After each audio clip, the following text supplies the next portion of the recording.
what's up, guys? I'm Norb. And I'm Mike. And we are The Watchmen. The men who watch. If it's on a screen, we're watching it, talking about it, and sharing our thoughts about it with you. Today we are going to do a movie review from 2013 of a film called Jobs, about Steve Jobs and Apple Computer. That's right. But before we get into it, I just want to first thank all of you who are watching on YouTube. Thank you so much. Please feel free to hit that subscribe button and the notification bell and that like button. It all helps us with getting our stuff out there on YouTube, and we appreciate your support. And for all of you who are listening on the podcast, please continue to do so. Tell your friends, and feel free to send us a message or a comment to let us know what you think of the show. And if you have any ideas of some things that you'd like us to talk about, we'd love to hear about it. All right. This movie was something that I saw in the theater and I really liked, so I suggested it, Norb, because I knew you hadn't seen it.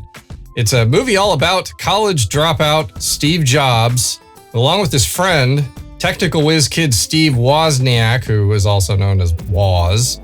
They spark a revolution in home computers with the invention of the Apple I, way back in 1976.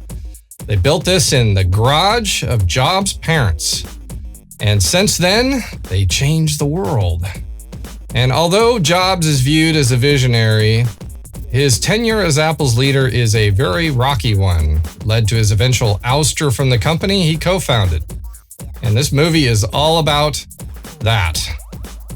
So I have plenty to say about this film. I will say right off the bat, I really liked it. I saw it in the theater. And there was also another Jobs movie that came out pretty much right after it. Steve Jobs. As well. It was like two competing films. Yeah. Which has definitely happened now and then. If anyone remembers Armageddon and Deep Impact. Mm-hmm. So I saw this in the theater, and you and I saw the second Jobs movie in the theater, but you never saw this one. And yeah, I didn't like the second Jobs movie, and I'll talk about that later as well. But I thought, Norb, I think you'd really like this movie. This is a really good film, because it's not just about Steve Jobs, it's about Apple. And I'm anxious to hear what you think.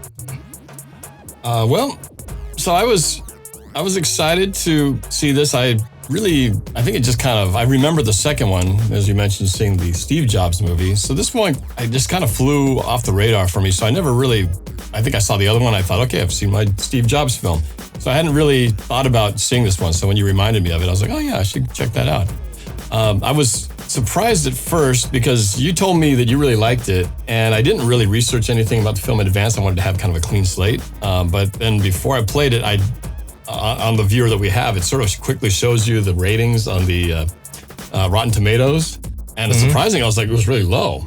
In fact, I was like below 50 on, I think, the critical scale, and the viewer scale was not much higher. So I was like, oh, that's not positive. That's not promising. That's good. That made your expectations go, ew. My expectations were a little bit lower. So maybe in some ways that was good. So I kind of thought, maybe this won't be as good as Mike said it was going to be. But I would say, just as an overview, what I enjoyed, it was a little slow getting out of the gate for me. I got reeled in once they really started getting into the building of the computer and starting to get into the marketing and building of Apple. I think once they got into where they're now off and running, and the computer company that they just started is now going through all the growing pains, and they've got their first building and everything like that. It was hard not to get into it, just because the whole fascination of PC versus Apple and the development of those computers, which I'm very familiar with, and I know you are too, made it hard not to enjoy the ride, because it was a little bit of a retrospective look back at our own childhood and how these computers that we had our hands on were formed. So that part was really just very enjoyable, just to kind of see what I'd read about. I'd read the Steve Jobs book, biography, and so I knew a lot of the points. So now it was just a matter of getting to see how they dramatically, created those relationships. But all in all, I did enjoy it, and there was a couple things that I would nitpick at, but for the most part, I really enjoyed it, and it was fun to, especially with, one of my daughters made it through. My youngest one is the critical one. She did not, so she bailed, but my oldest one, Sophie, has to pretty much watch everything.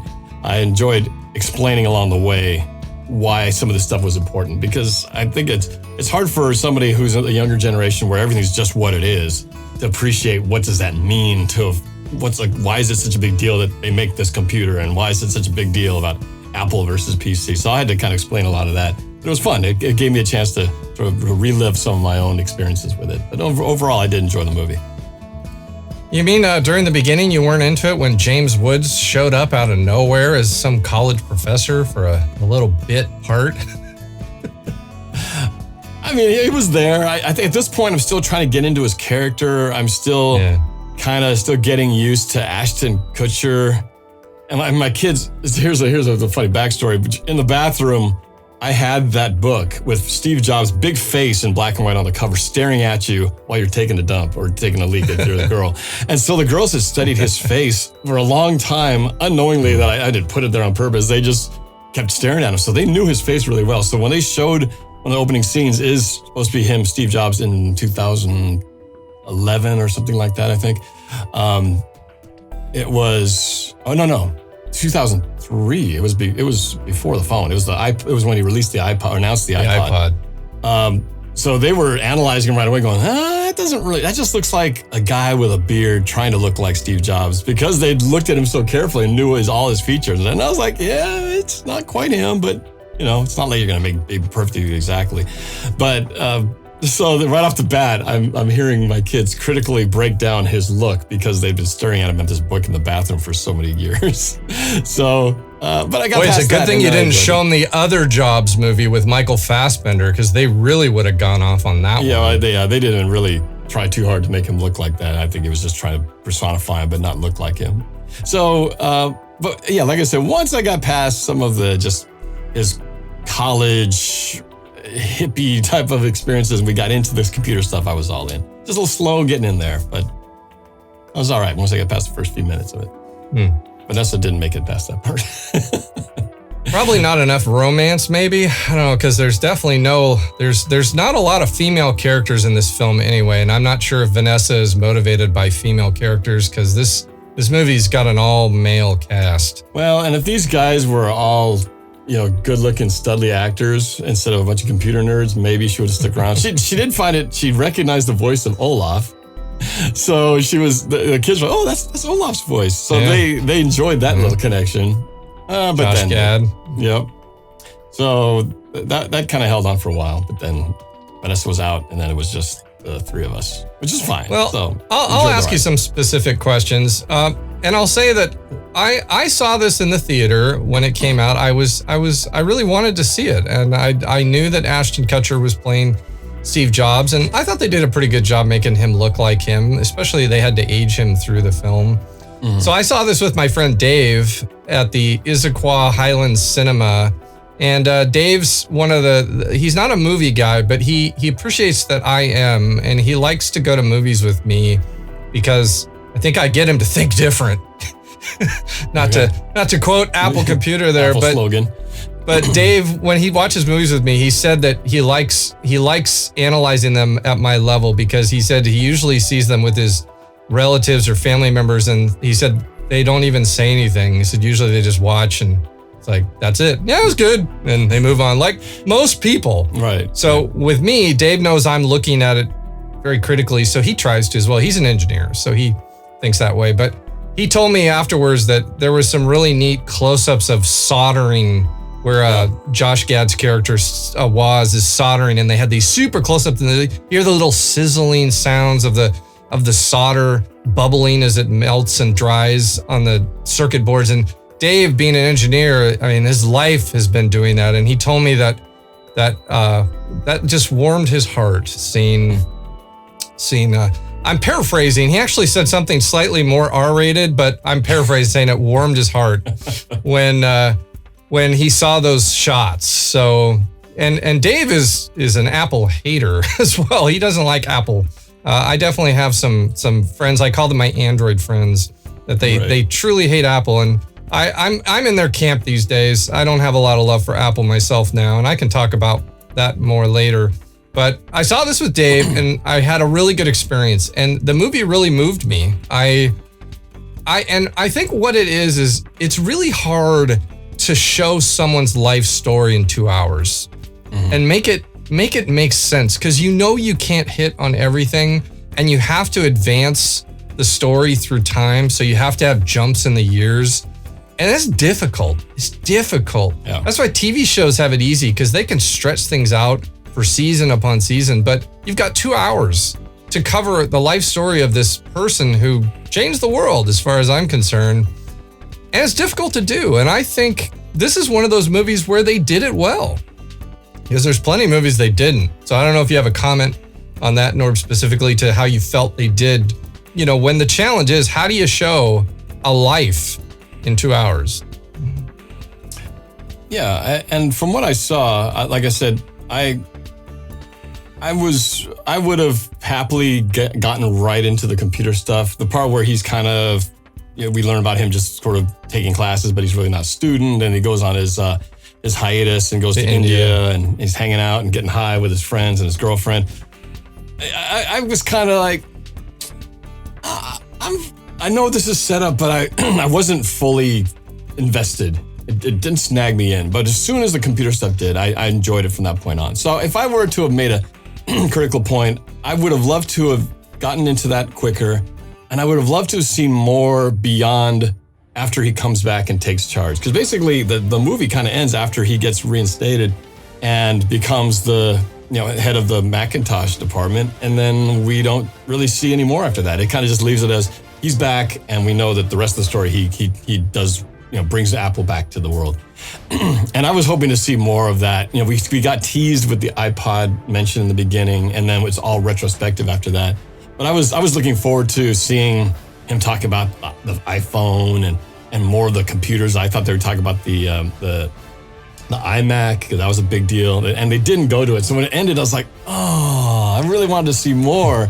So because I think part of it is because I already knew all the chapters in the story, so I was looking forward to like all the stuff that, and partially I think because since I knew my daughter was watching, I knew that for her, it starts at the iPod and then becomes interesting with the iPhone and all these other things, but that's when they ended. So, we never got to get into the more modern technology. I would have just loved to see that, because I think it's a testament to the fact that they did a good job with the older stuff, that I just wanted more.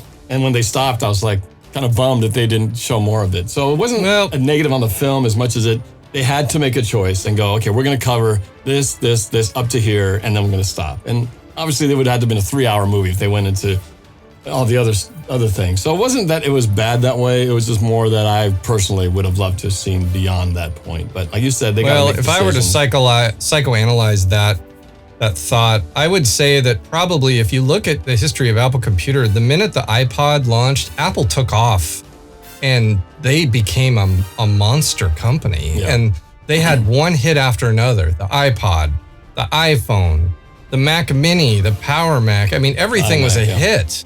And I think there's just probably less drama there, because really it was once they hit with the iPod, they took off and never looked back. So I think up until that point was really the most drama, where they had. I think the drama I would have liked to have seen would be, you have the company going great, and then of course Steve Jobs gets cancer and his life gets cut short.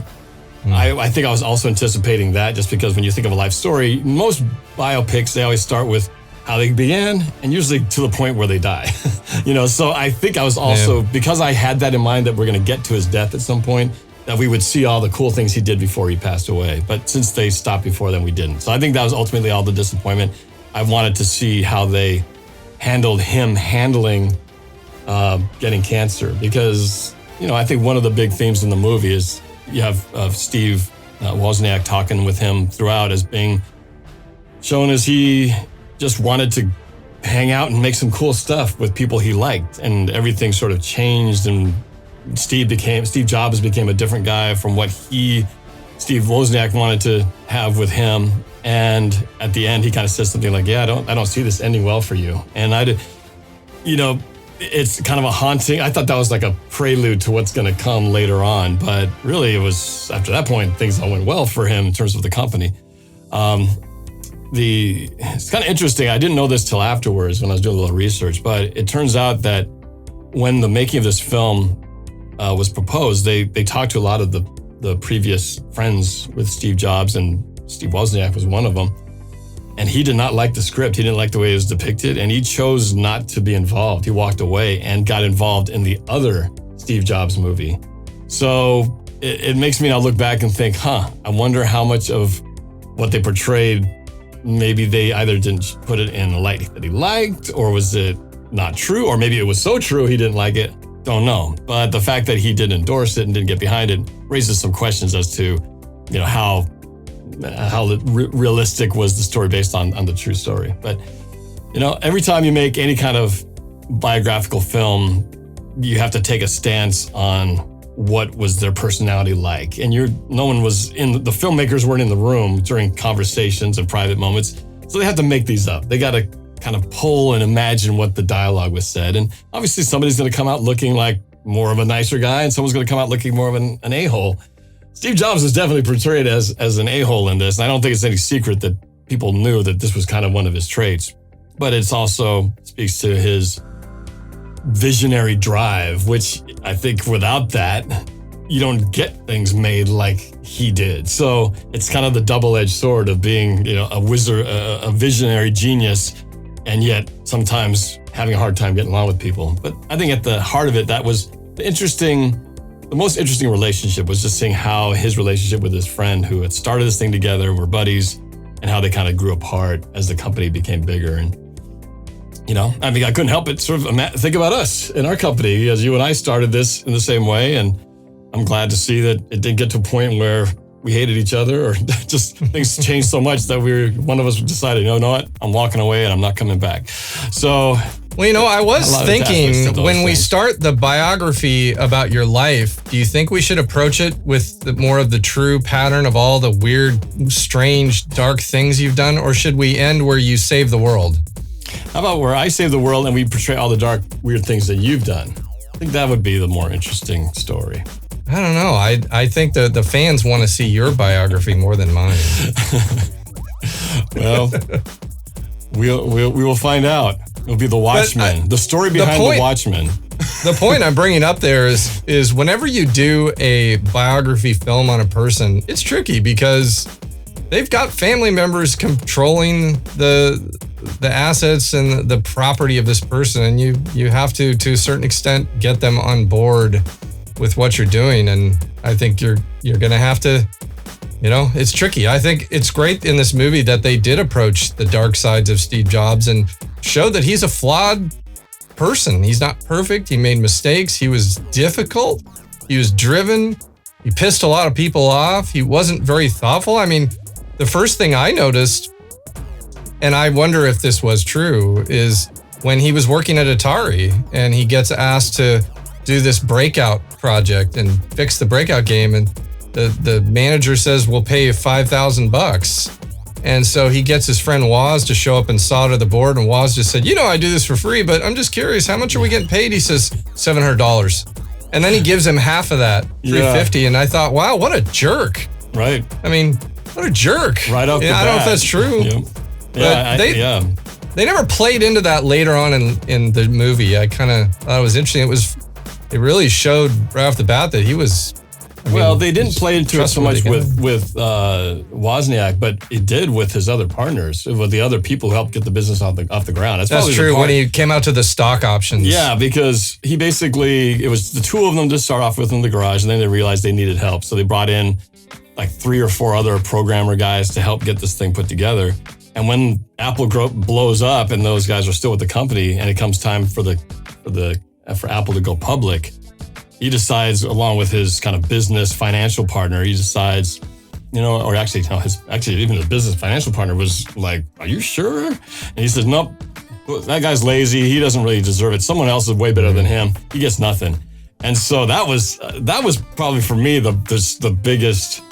Oh my gosh, what a jerk, man! Like these people who helped build this thing up, he just completely gave him a finger and gave him nothing. And you see one of those guys who basically wants to talk to him and try to get his share, and he just completely he just avoids him altogether and doesn't give him anything. So that was probably one of the more, definitely for all of us watching, my wife and Sophie, we were all like, oh man, that's terrible, So I just think it's that It's ruthless. He was ruthless at times, and maybe that's one of those kind of life pondering questions where to succeed in business and to become a great successful business person, do you have to be that ruthless? And he even says to himself something like, I'm not here to make people happy or make friends or something. I can't remember the quote, but he says something to the fact where it's like, this is business first and friends and making people feel good second. So clearly he was not going to reward loyalty. To him, it was all about what he feels you deserve at that moment. And that's brutal, because without them, they wouldn't have gotten there. But, he wasn't the only ruthless one in the movie. The board of directors were equally ruthless, to the point where they got rid of him. And I guess what you can say is history can say as well, who is right? I mean, was the board of directors right for getting rid of this guy who was costing the company money, who seemed to he didn't care about profit margins like they did, so they got rid of him. But then the company continued to do bad and got worse. So they brought him back and he turned it around. So you have to say, well, who was right and who was wrong there? I think history says Jobs was right. Yeah, I think history would say that letting Jobs go and lose control of what he was trying to do for the benefit of short-term financial gains to please the stockholders, that was the failure. Because I think Steve Jobs was always the long-term. You got to think bigger than right now. That was his thing. And what is everything about a publicly traded company? It's all about right now. Where's our profit right now? I don't care what's going to happen in a year. I need my portfolio to go up right now. So when you put those two things together, a visionary who's looking 5 years down the road, and this guy who's looking at his statement for next week, those two things aren't going to go together. So I thought that was kind of a cool, for Steve Jobs anyway, cool karma, how that worked out, where they gave him the boot, the company tanks, practically on the brink of failure. They, in desperation, bring him back in, and he eventually brings the company back and then some to a successful company that it is now. But he did have his failures. I mean, even when he was there and running things, there was stuff that didn't go well. The Lisa. The Lisa was a major flop, and that was kind of his baby, and it just wasn't going the way he wanted it to. So I think it also shows that even the most brilliant geniuses also make mistakes. They will not always, every swing is perfect. They're going to strike out sometimes, but in the long run, they stick to it long enough, things are going to succeed more than they fail. But that's what it took. So it's a pretty cool journey, just when you think about how that all went from this guy who was college dropout, starts this thing from his garage, brings his company up to this great point, and it fails, he gets kicked out, and comes back, and then the rest is sort of history until he dies. Obviously they're going to take creative liberties with what people say, but the facts are there that they started in his garage, and Mike, the character Mike, it's hard to say, is Mike Kukala. He was an investment capitalist, and he came and visited them, and he gave them $90,000, and then he got them the loan. Yeah, because he believed in them. That is all true. Yeah, the 200,000 something line of credit. Yeah, and I'm thinking this is back in 70s days. That's a really big lot of money. So it's a lot now, but for someone to invest that kind of money, obviously he really believed in him, and which I think just adds to that betrayal when he doesn't get his back when the board votes to take him down. He tells him in his face, no, I got you. And then the vote comes and he doesn't support him. And ultimately, I think, led to his ending once Jobs does get his job back. And so, there's a lot of drama, a lot of interesting, I think, putting yourself in people's positions where you get to ask that question, what would I do if I was that guy? What would I do if I was his Jobs' position or this guy's position? And I think we all feel like we would do different things, but you never know until you're actually in that spot with those pressures of the time. The thing I'd really like to talk about, and I have a lot of things to talk about here, because this movie, again, it made me think about so many things in my own life when it comes to my own evolution using computers. But just to set kind of the stage of how this went down, I've seen this movie probably 7-8 times. Wow. And I was before this review, I was thinking, I don't need to see this. I've seen this enough. But then for some reason the other night I had this epiphany where I thought, you know what? I need to watch this again. And I had shown it to my son Brett a couple years ago because I think it's an inspiring film and there's a lot to learn from it. And I decided to watch it again and I said, Brett, we're going to watch a movie and I'm going to make you watch it again with me. And you know, the trooper Brett he always says, okay, sounds good. And I did something I normally don't do, Norb. I call this the Norbert Cowilly way of watching movies. I paused the heck out of this movie with Brett. Every time there was a moment, I paused it and I said to Brett, do you understand what he said?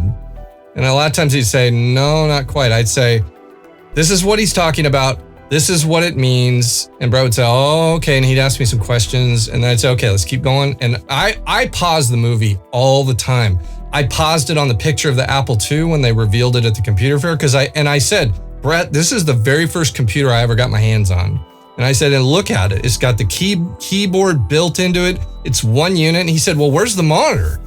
I said, well, you hooked it to your TV. So it gave us a chance to really talk, kind of like you did with your daughter. Mm-hmm. But I usually don't like to pause movies. I think it's important you play them through and you may have questions, but you just got to save them to the end. But in this case, I paused the heck out of it and it made it a really enjoyable experience because I pointed out to Brett just little things. Like there was a guy wearing a Macintosh t-shirt that had the artistic style of the Mac. I said, that was a big thing in Apple's ads that they had that look and see how it was kind of artistic. And he's like, oh yeah, that's cool. And so, but to get back to what I wanted to set the stage for that is one of the very first things where I paused was when they're in the garage and Steve Jobs brings in the Rebel motorcycle power supply designer guy to help. And it's cool. He shows up, he says, you know, is this the right place? He says, welcome to Apple Computer. And he says, here's the problem. I need a power supply that can go inside the case and it's got to run quiet. And he goes, well, how much wattage you drive? And he tells him how many watts. And then he says, well, you got to have cooling fans for that. He says, no cooling fans. It says quiet. Right. And I explained to Brett, I said, back then the power supplies for all the computers were these big hunk of junk bricks. Mm-hmm. And Steve Jobs was an artist. He wanted things to be nice and clean. And that, again, nobody thought like that. Yeah. The thinking was these things run hot, you got to have cooling fans. And so they designed, and through the evolution of the Macintosh, again, Steve Jobs was pushing, I don't want cooling fans in these things. And it made me think of a story you told me, Norb, about when you set up your studio, you had this moment, I think it was about 1 a.m, where you said it sounded like a jet engine in your studio because of all the fans.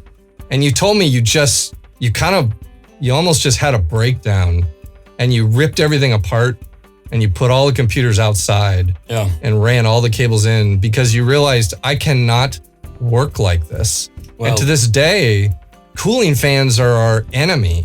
Yeah. When it comes to just being able to think straight. Yeah. You remember that? Oh yeah. No, I'm in the very room, still in the same office. You can't see it, but I still don't have the computers in my office. What it was is I had 2 computers. I believe it was 2 computers, maybe 3. Yeah, 3. Running 2 Macs, a PC, several hard drives, and they were all running. And it was a combination of the noise you're talking about, just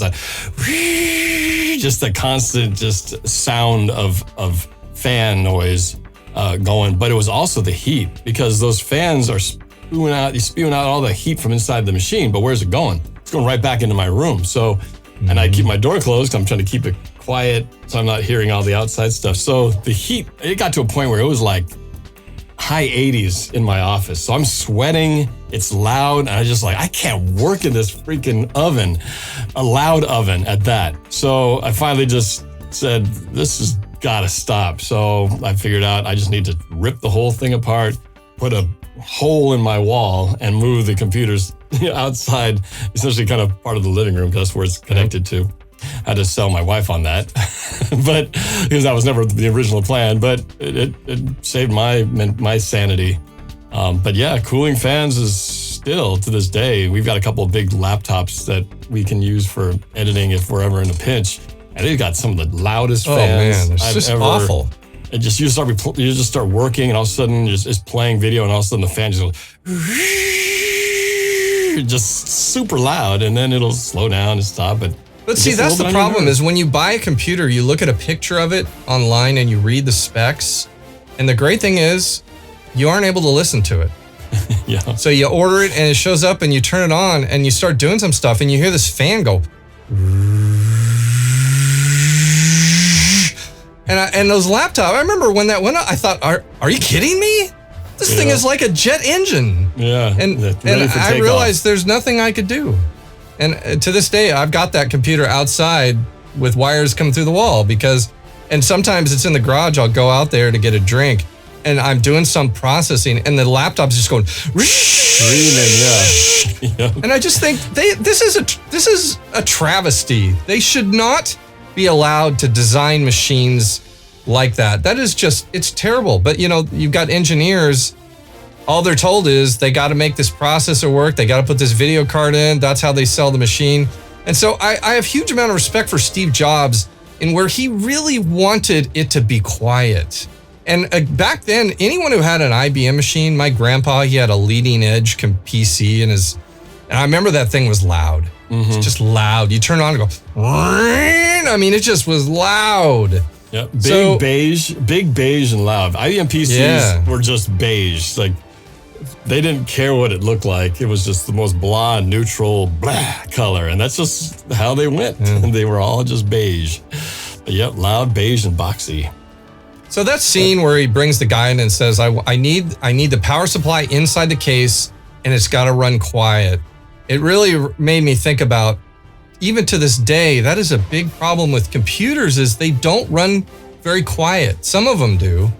But even our Surface Pro tablets, they've got a little fan in there somewhere and that thing starts to kick on and you can hear it. And I don't know, it's probably my biggest frustration with computers is why can't they do a better job designing them to run quiet? That's why I actually wish they could have shown how that guy came up with a solution, because he just told him, here's what it needs to be, and he just does it. But he doesn't really explain how he solves the problem. He just goes to work and he fixed it. I would have liked to have heard the engineering behind that, because like you said, it's a common problem even now, 40 years later. So, that's the thing is I think about that a lot when it comes to fans in your car, fans in your computer, fans in your room.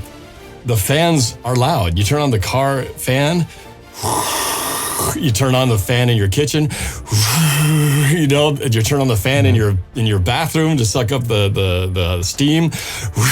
It's like there's no way to make a quiet fan, or is there? There is. I'm sure there is, but it's probably too expensive, so they don't do it. Well, that's just it. They cost money. I think, everything, it's about that bill of materials. How do you get the cost down of all the parts so then you can set the price point and make it competitive? And I think a lot of times they'll just let's just put fans in there. It solves our problems and gets the price down and that was the ultimately the problem with the Mac when they showed the debut at in the scene in the movie where it was the big announcement. They showed that big controversial video about the Macintosh changing everything and all that. Mm-hmm. And then he finds out that the board and his financial business partner guy had behind their back decided they needed, for profit reasons, raise the price of it. And he was like, you can't do that. You're going to price the consumer out, which ultimately he was right. They did it short term because they wanted to cover their money and make more money back, but it doomed the sales, and that's why ultimately it failed. So he blamed them for that, and I think he was right in doing so, because I think if they could have made it more competitive as it would have been, they probably would have lost money short term, but I think ultimately they would have sold a lot more units, and eventually that machine would have probably even taken off if more people could have got their hands on it. So that's the whole thing, is you got to build more for less. That's the model. But he wanted to do all these cool things that it just took more pieces, more cool parts to do it. And so that's the ever challenge is, trying to get a good price, but have it be cool, but not cost too much. Just when the Mac came out, I think the price, from what I read, was $10,000. And really, it was a rich person's machine. Yeah.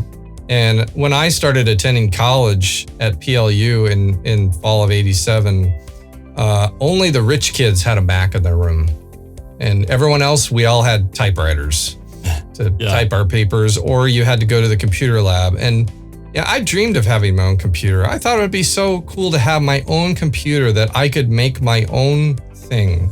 And I remember I was jealous of the kids in college that you go in their dorm and they have a nice Mac sitting on their desk. And they had this game called Dark Tower that I would go in and play sometimes on other kids' machines. And I just thought, it's so cool. You got a Mac, you can type your papers on your Mac, and they had the dot matrix printer next to it, and they could print their own papers. I mean, all those things, stuff we don't even think about today. I just dreamed of being able to do that myself and not be a slave to having to go to a computer center or just type it up on my typewriter and have to get the whiteout out and fix all my oh man, it was just nuts. And I was one of those spoiled ones. Yeah, I didn't have a Mac at that time, but I got into the computer thing pretty early. So even in junior high, I was already typing stuff on a word processor. There was a TRS-80 Radio Shack color computer, but we had a dot matrix printer, which had left something to be desired, but it allowed me to type my papers up and not have to use a typewriter. And so I started off with that. And then once I got into college, I had a PC at that point. So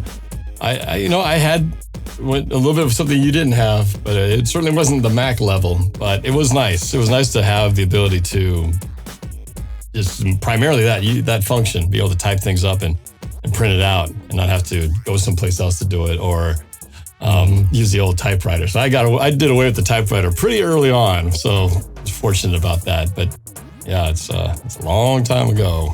Well, going back to the beginning of the movie, I know you said you kind of didn't get into it till they started in his garage and started making the company. But I think the reason they went back earlier to show when he was a hippie and dropped out of college, I think it was really to establish that he was an artist, because they talked about even the professor says, you're clearly an artist, you should sit in some design classes.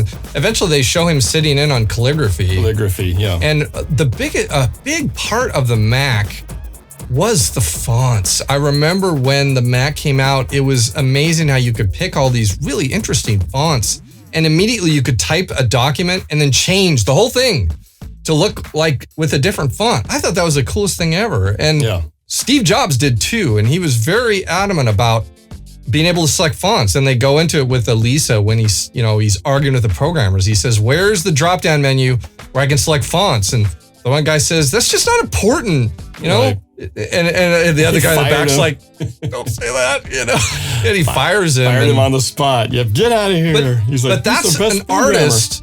That's an artist battling with technical programmers that are not artists. Right. And they're clashing. And what I appreciate about Steve Jobs is I think his art interest really pushed what made Apple what it is today, which they are all about design and fashion and making a statement with your iPhone or your little iPhone earbud that hangs out like a little earring. I mean, to this day, if you think of Apple Computer and the way they make stuff, it's how it looks is a big part of the system. And any other PC you buy, it's just a PC.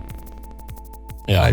Apple is still to this day fashionably interesting to look at. Well, and I think going back to Steve Jobs' vision is that art and design was a big part of it, but he also wanted it to be accessible by everybody. Because he knew for the first time he delivered those circuit boards to that first guy who was trying to sell this for him. All they did was deliver these circuit boards, and he's like, and the guy kind of, I think, shined the light on him at the time. He's like, "Well, what am I supposed to do with this?"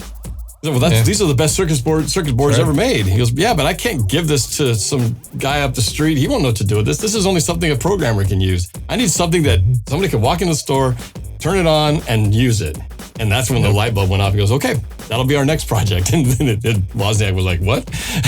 But I think that kind of shed the light. And from that point on, everything he tried to do about it was to make it so that it didn't require you being technical. He wanted to be that the grandma and the grandpa and the parents and the teacher and the kids, everybody could use this and do whatever they wanted with it, which required them making it to where it was all very user-friendly, self-contained, and controlled from within the box, as opposed to IBM PCs, which were always kind of designed with this sort of open architecture where you can buy this case and buy this board and combine it with this monitor and put it with this thing. So, and to this day, it's still that way, the difference between PC and Mac. But I think it's also the same thing that is what drove you away from Apple, is that same control and one-stop shopping that Apple started from the beginning. They always made it to where you have to kind of just go all Apple. You can't switch things out. It's like, it's an Apple computer, boom, this is what you get.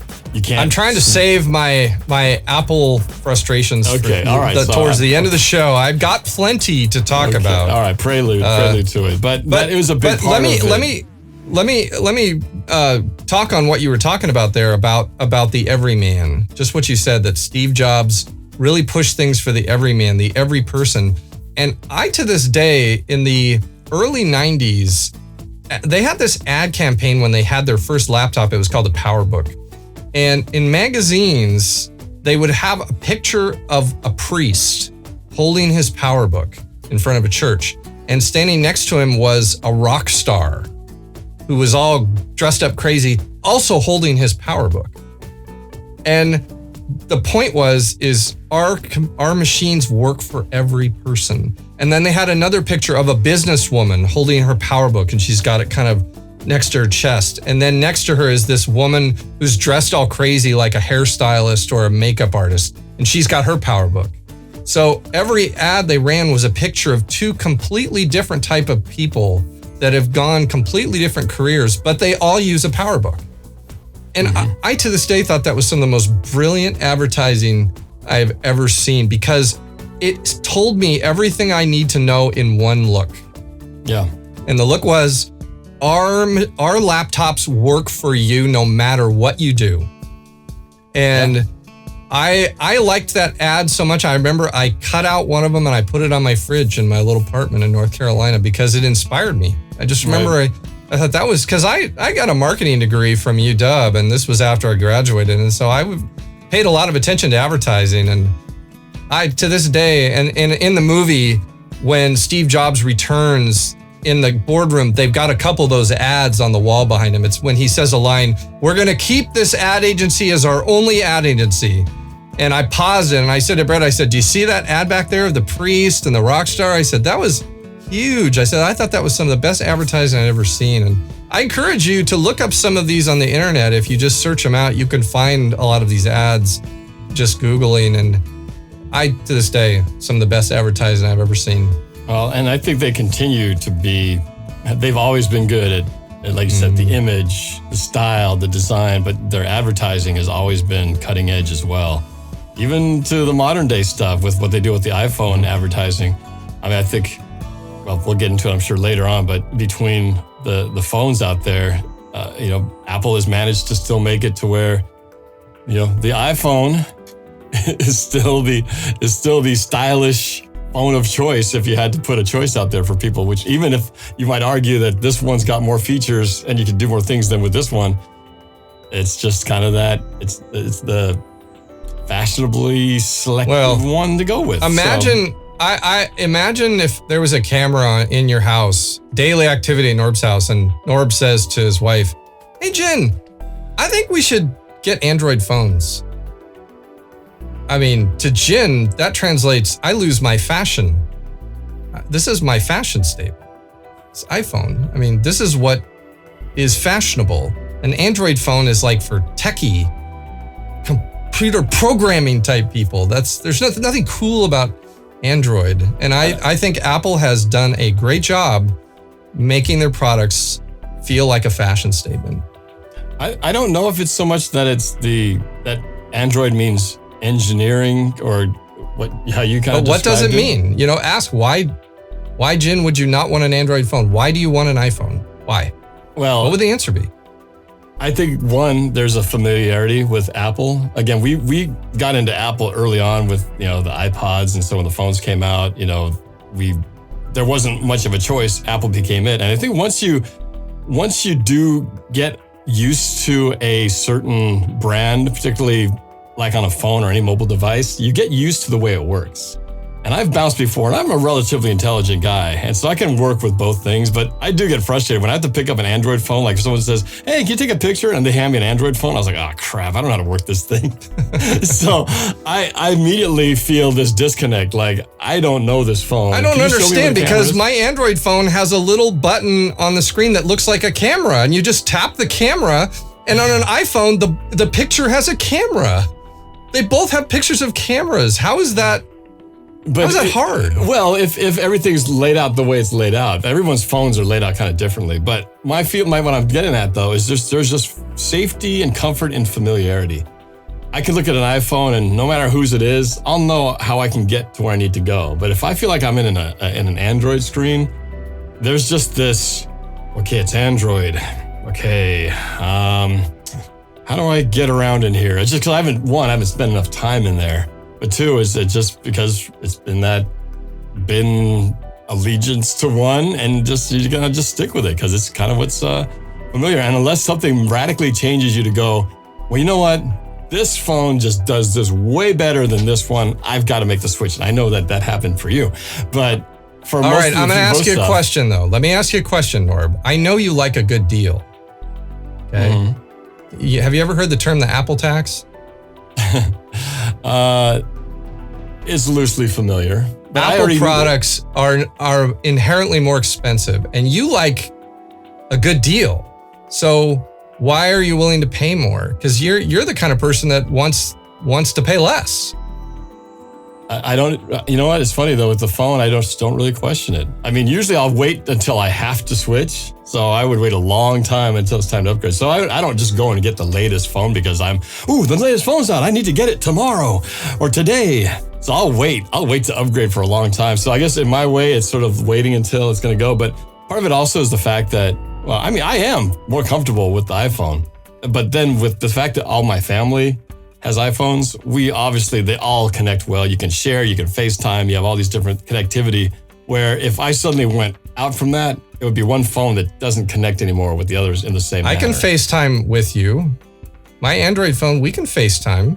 We can do it through Facebook.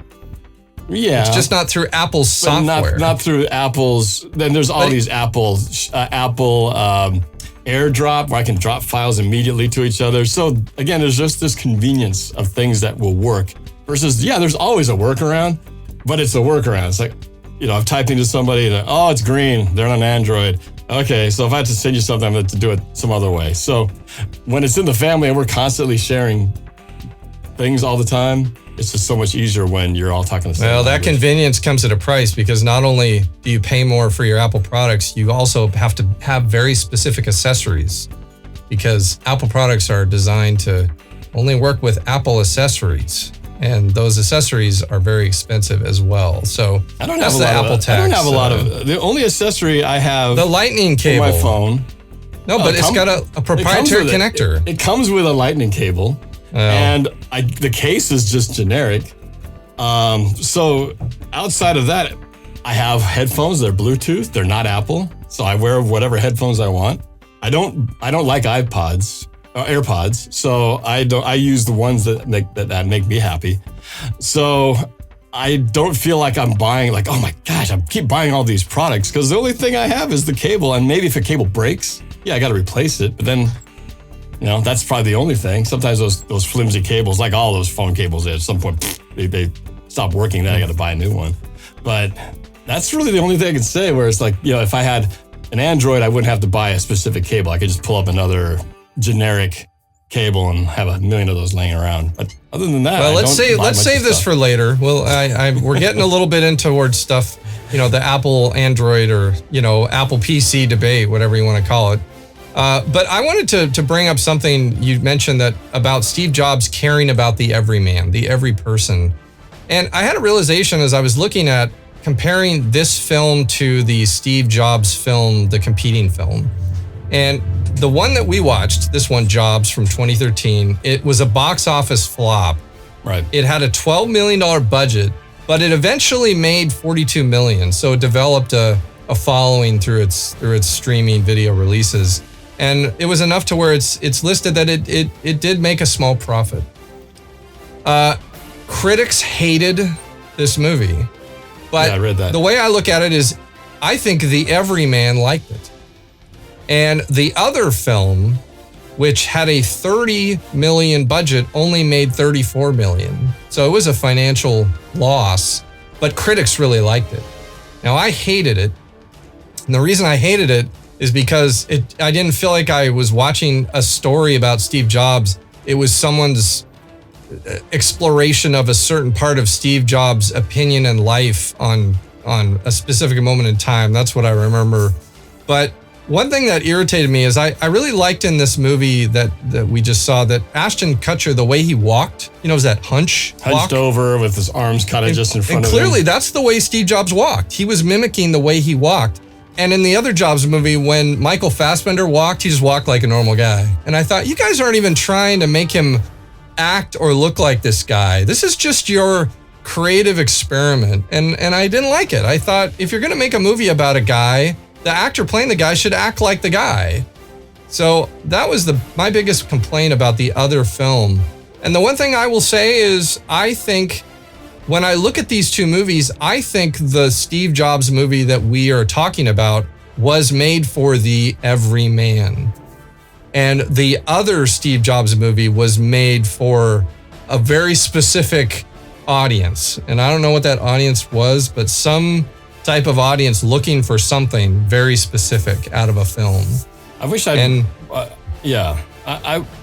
don't remember the details of that other film as well, so it's not fresh in my memory. I know that they spent a lot more time, I think, dealing with his daughter, the mother of his child, and his daughter, right? That was a big part of his story.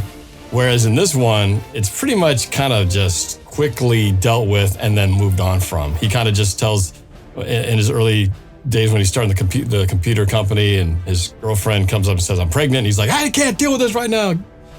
I don't even believe that's mine. Get out of here." And again, another what a prick moment. But that was kind of it. And then you never really heard from her until later on. You find out, that he's got this daughter, and there's a little bit of interaction with him dealing with what his daughter means to him. But it's not a big part of it. But I do recall in the other movie that it was, right? Then they spent a lot more time developing that kind of relationship. Yeah, and listening to you talk about it makes me think about, why did Steve Wozniak get behind that movie? It's like you kind of raise an interesting thought, is maybe he got behind it because that movie wasn't about him. It was just about Jobs and his daughter, and he felt like, I could just consult and be a character on the side. But this other movie, it deals with Woz and his own emotional journey and difficulty, and maybe the real Woz didn't want to approach that because it was too close to home. Because you really think about it, why did he decide to go with the other movie when, like you said, it was really just about Jobs and his daughter? But again, I think the actor should have walked like him. Don't you think that? I thought that was a bad choice. That's one of those things where I don't remember that part. I think because when I watched it, I didn't know how he walked, so I wouldn't have noticed and go, "Hey, he's not walking right." So it didn't jump out like, "Wait, this is really wrong." I didn't know him well enough to think that he didn't look like him. But I think right away it was clear they weren't trying to make him look like him. So physically. So I think in my mind, I already wrote off that, okay, this is just him. So I accepted it and just then was just along for the journey. But from a practical filmmaking standpoint, I would normally think if you're going to do a biopic on somebody, you want to try to get those little details close as possible, because you're trying to do this realistic depiction. And you do want them to kind of look like the person. Normally you kind of cast somebody who looks like that person so that they don't have to work too hard to try to look like that person. And you want them to sound like that person when they talk, and their hair should look like that, and their clothes should be the similar way. And how they walk, it would be nice if they followed those details, because then you could talk about, wow, it's really cool how they followed the details and really made them look like that. As opposed to saying, they didn't really bother to make them look like that. You just have to accept this as their version. So I'm with you. If you were going to start from the beginning and say, we're doing a story about this guy, we should try to follow these traits and make these accurate. Now, to me, they're not deal breakers. It depends on how the movie itself all goes as a whole. But I would appreciate it, and I appreciate movies that do biographical depictions when they do try to get it close, try to get it right. Anytime they're telling a true story, it's cool when you actually have real things that sometimes you don't even realize are real, and you read later on that, that was the actual building they shot it in, or this was his actual house, or this was, his actual car that he drove. Little details like that matter, in films. So if that kind of detail should matter, well, so should how they walk matter. So I agree. I'm with you. It's not a deal breaker, but I'm with you that I'd appreciate a movie more if they did that. Well, this movie, I think financially did better than the other one. And I just think it's because the everyman the everyman can watch the movie we're talking about. I don't think the everyman can watch the other one. It was just too out there.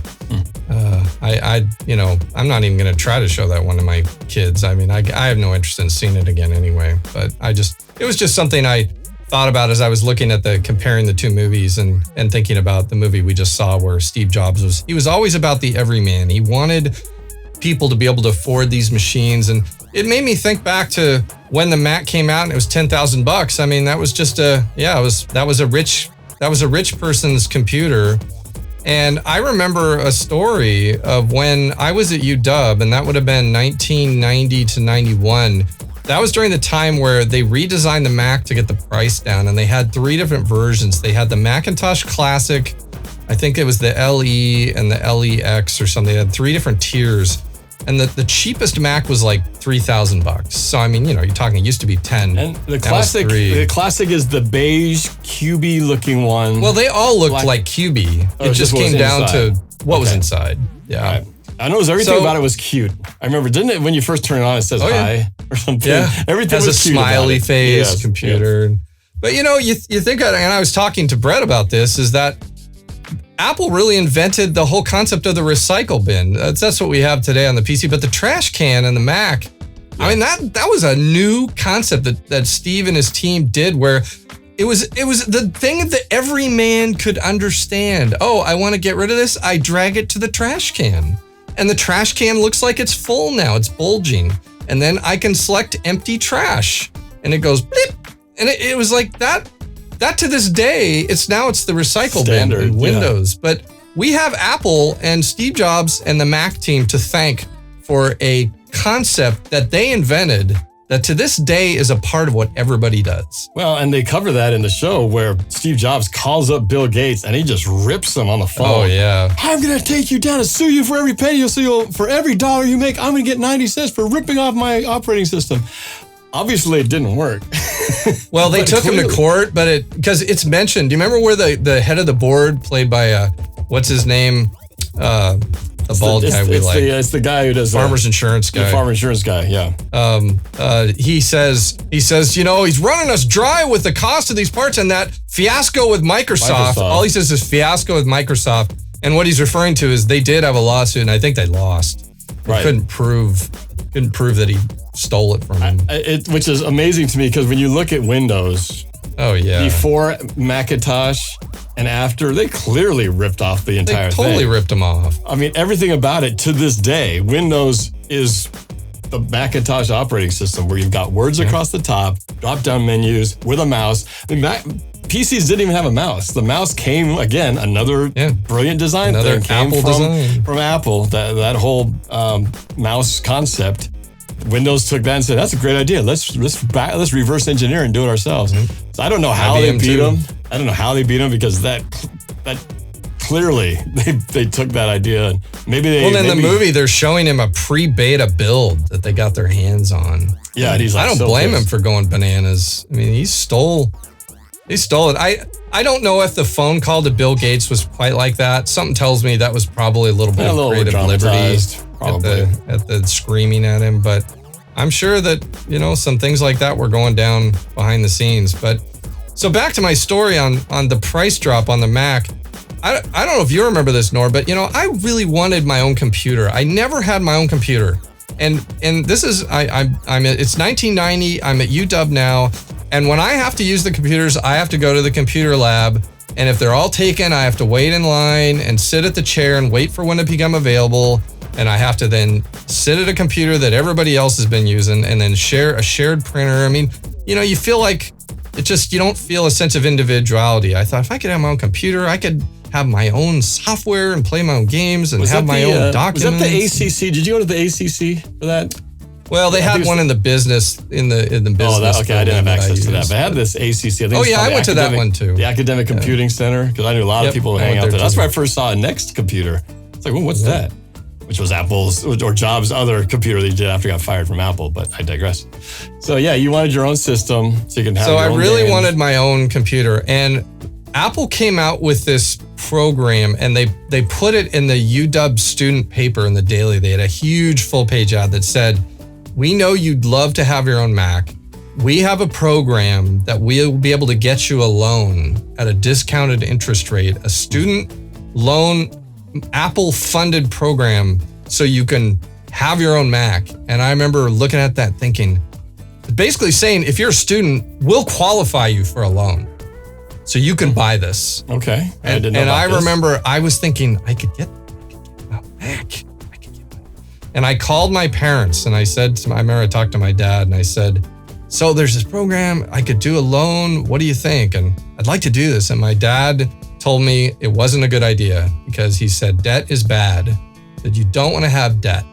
He said, just use the ones at the computer lab. He says, you don't want to have debt, Mike.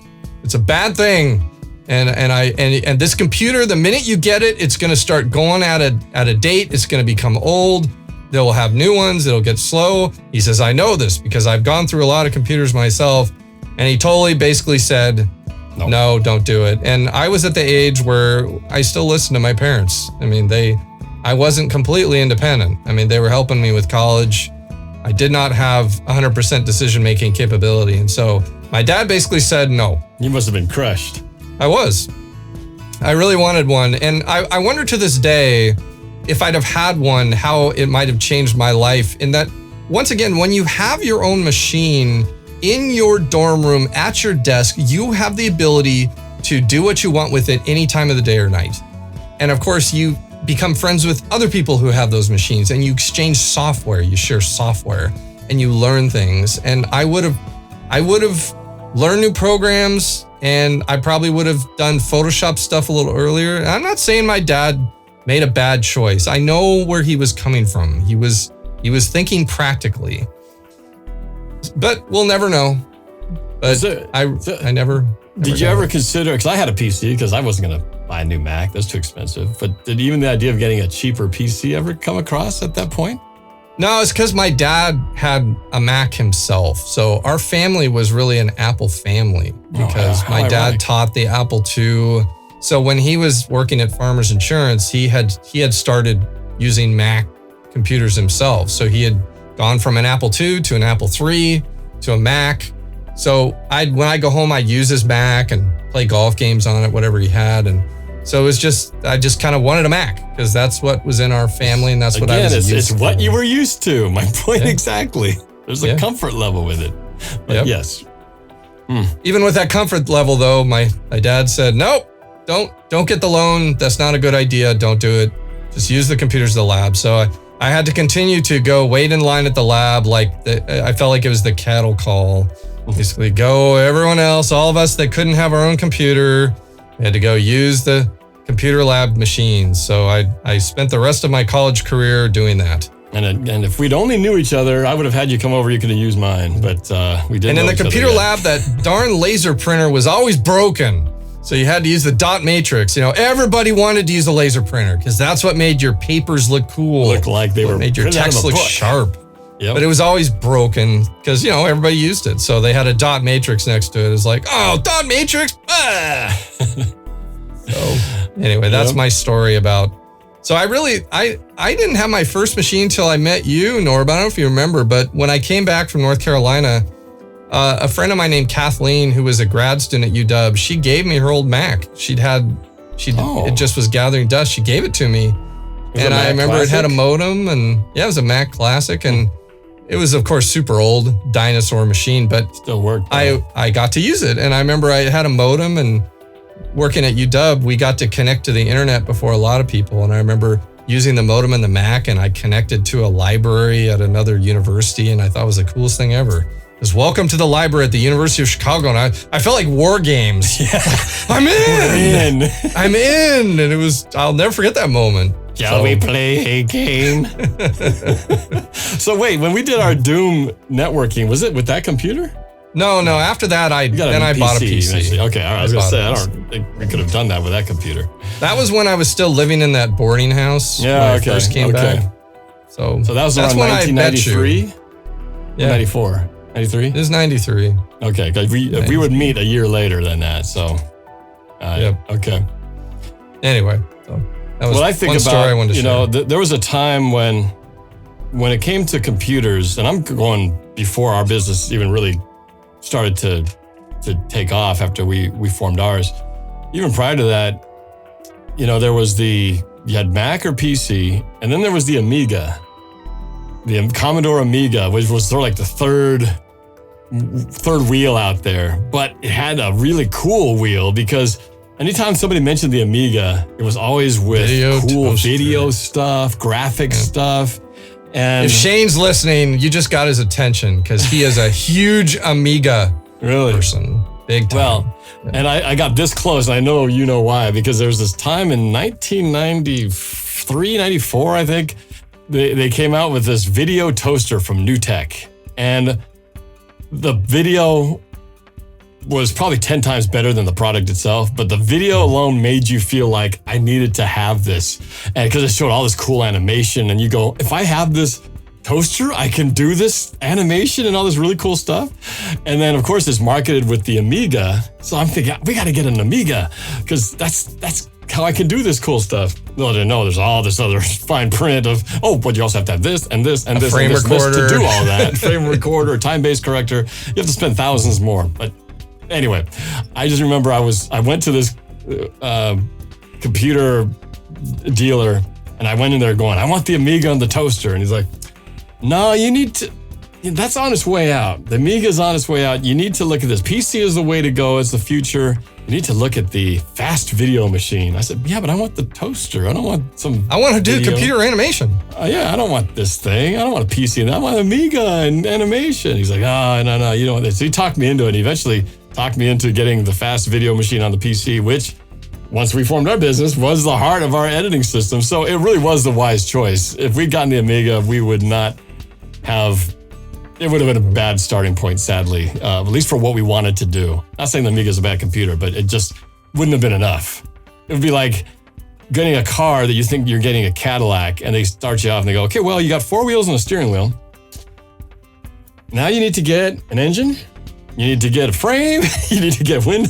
So there was a lot more that we would have had to spend money on to do half the stuff that video toaster video did. But that kind of sort of changed where PC became our life for a good number of years with our business until Well, that lends into something I wanted to hear you talk about a little bit is as our business evolved, we slowly changed over to Mac, and it really started with you.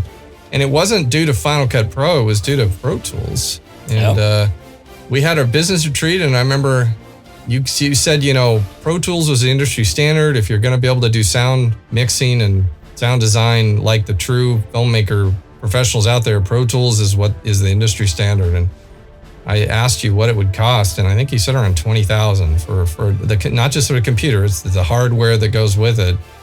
And I said, you know what, Norb, I believe in you. I said, if this is what you need, I think we should make it happen. And we did. And we made the jump. I remember it was the first new Mac to come into our business.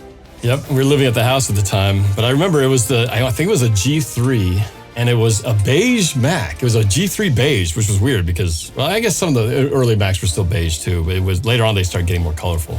It was a G3, but yeah, it was the only way. Pro Tools wasn't on dual systems yet, so if you wanted to have Pro Tools, you had to get a Mac, and so we crossed over to the evil empire. At that point, we were all PC.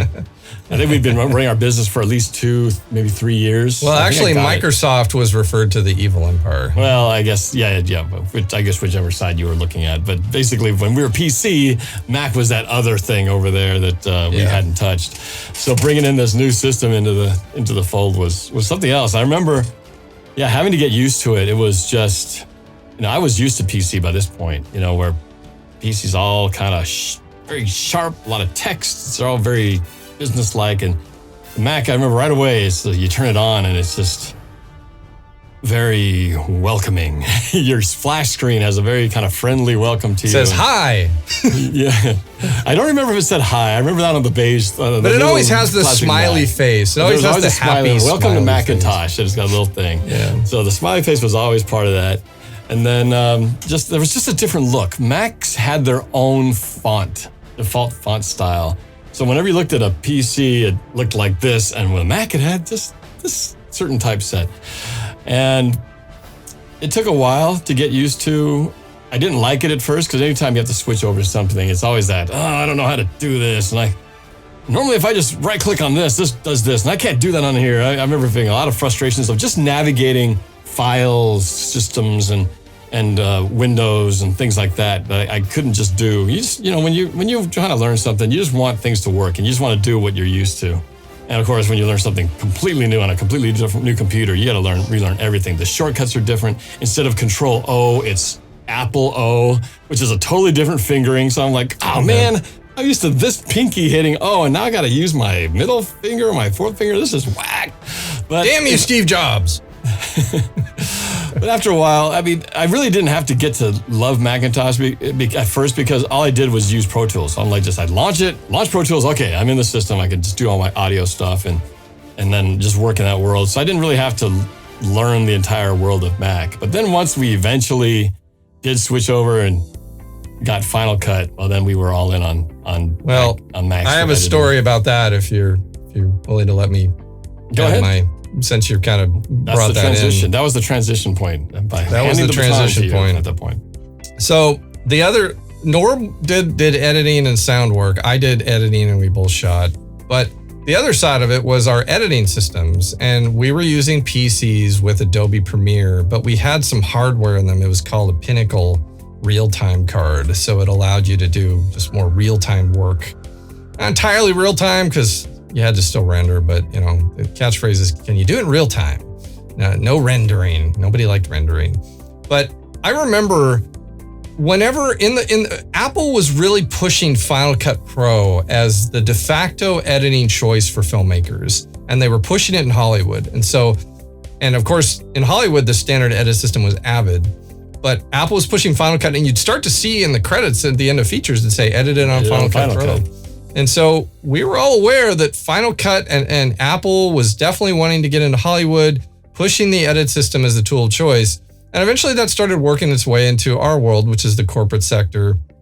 And I remember I would meet up with other corporate editor type folks at meet and greets or user groups. And someone would say to me, so what do you guys edit on? And I'd say, we use Premiere. And I remember the look I would get. Yep. Like you are a total loser. Like you are, if you don't say I'm on Final Cut, you are a loser and you shouldn't even call yourself a video editor. There were three systems. You had Premiere, that's what we were on. That was like the low life people, like you're not serious, you're not professional. But you had Avid, Final Cut, and then you also there was that other one, I was trying to remember the name. Media 100. Yes, that's it. So those were the de facto sort of, if you're in the business, you mention those words, okay, you're in the club. But you say Premiere, is like, see you later, kid.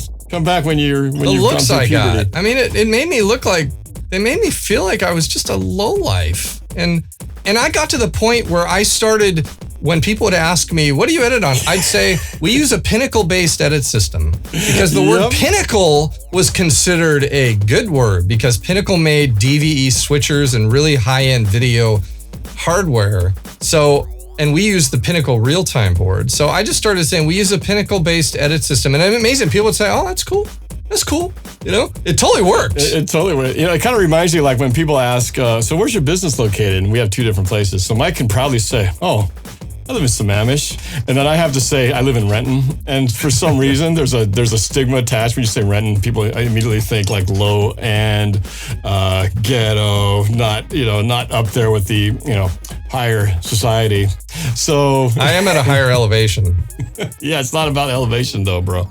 So anyway, it's just funny how little things like that, little words have to be like played with, because Premiere was like Renton as Sammamish is to Final Cut. Well, if it makes you feel any better, growing up, Norb, you were one of those rich Seattle kids, and I was a poor kid from Yakima.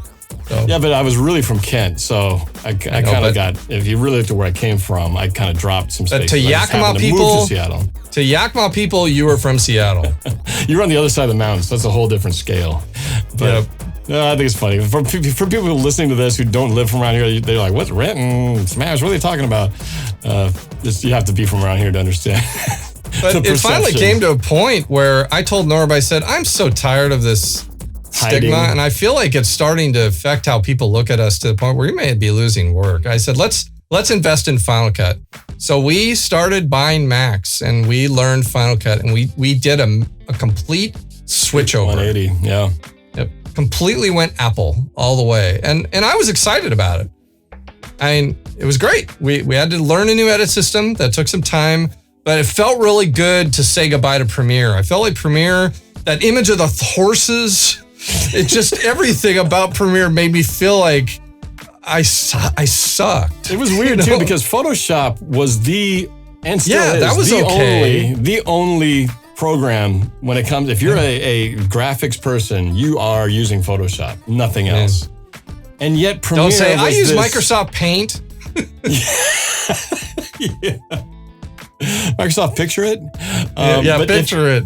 But if you use Premiere for some reason, that was like the ugly, stepchild that the Photoshop, Premiere.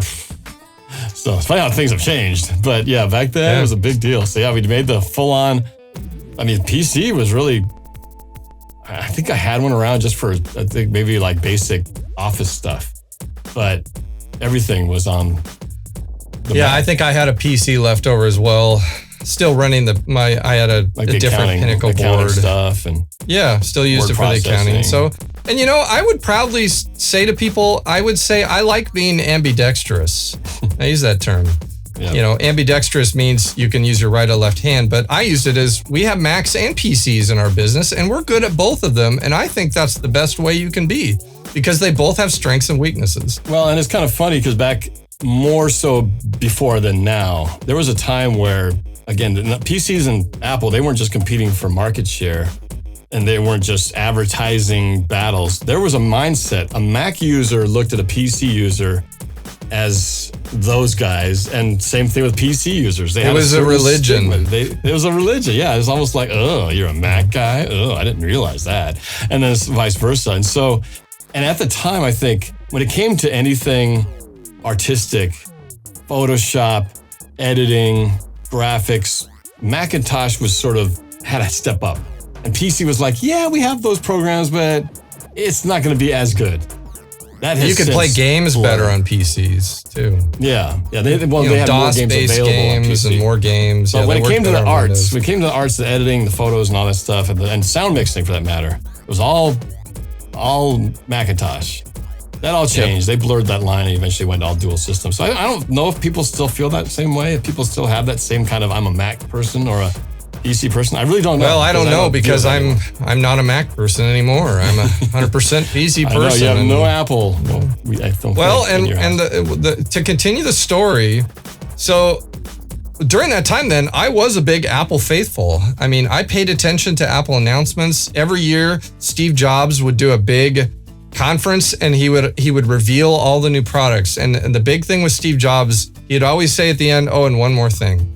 And they touched that on in the movie briefly, but he always did that. Everyone waited for him to say, and one more thing. And then he'd pull out an iPod or an iPhone or a Mac Mini or some crazy thing that you didn't see coming. And of course you just cheer and you think it was great and it'd be exciting. But the big thing I remember is when they finally switched from PowerPC processors to Intel. That was a big deal. Because the problem with PowerPC processors is they generate a lot of heat. They had a maximum ability to do stuff. And with Intel, it was well known that Apple could really take off on what they could do with their machines if they switched to Intel. And that was exciting. And when they did, and I still think one of the coolest things Apple did is when they switched to Intel, eventually they released Boot Camp, which is insane. You could install Windows on a Mac and have a dual boot. You could boot into Windows or boot into OS 10. And that was amazing. I mean, PCs could never run OS 10. It was only that way, but I thought that was cool. I immediately did it. I got a copy of Windows, I installed it, and I loved the fact that I could run Windows or OS on the same machine because certain ones needed certain programs. And that was, they didn't talk about that at all in the movie. That was kind of later, but I still think that was one really cool thing Apple did is that boot camp. That was a big switch. Yeah, the whole Intel switch was a big deal. Motorola, kind of like, poor Motorola, lost out on that deal. And Intel came in and changed a lot. Performance was better, all that stuff. So, but the sad part of the story was really at some point, and I think this was when Steve Jobs, after he died. But when Steve Jobs died and the next guy took over, it just changed. I remember, Steve had a way about him. I mean, he was a celebrity. And I think the next guy's name was Tim.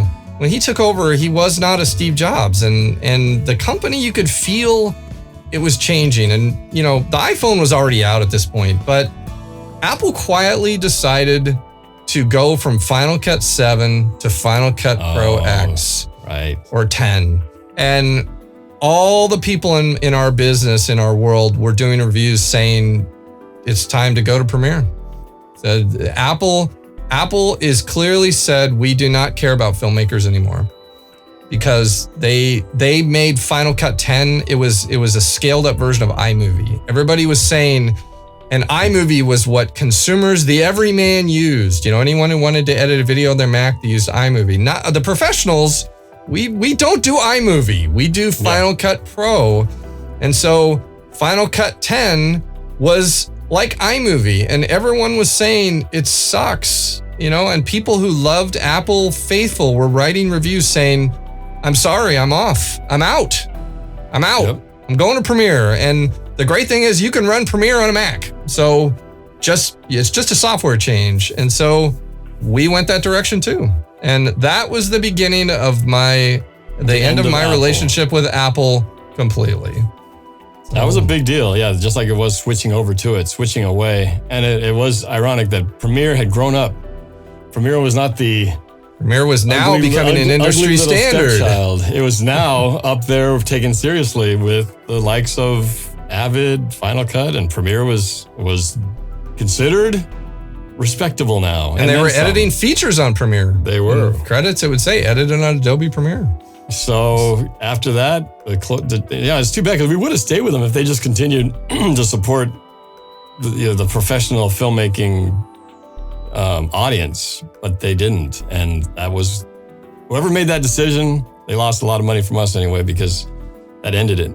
And we had to go switch over and I don't see us ever switching back. I mean, unless some radical thing happens where Premiere does something weird, we're kind of, that's it. Macintosh. The only Mac computer I have left is a laptop.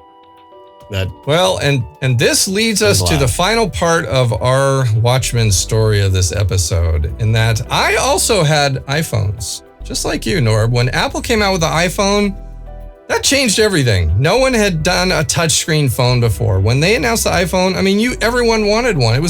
There was no Android phone. Another revolutionary move by Apple Computer.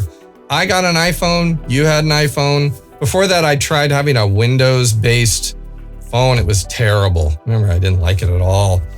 And I started to get really frustrated because when I had my iPhone, I wanted to do simple things like just connect it to my computer and copy the photos from my phone to my PC, drag and drop like I do all the time in Explorer. And I couldn't do that.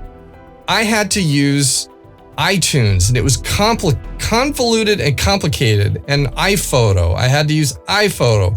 And I felt like I was being forced to use Apple products. But the problem is, since we were PC based, it meant I had to use one of my old Macs to connect my iPhone to offload stuff in a convoluted way. And I couldn't put things on my iPhone. Like, I just want to put a PDF on my iPhone so I could read it later, like an old magazine or something.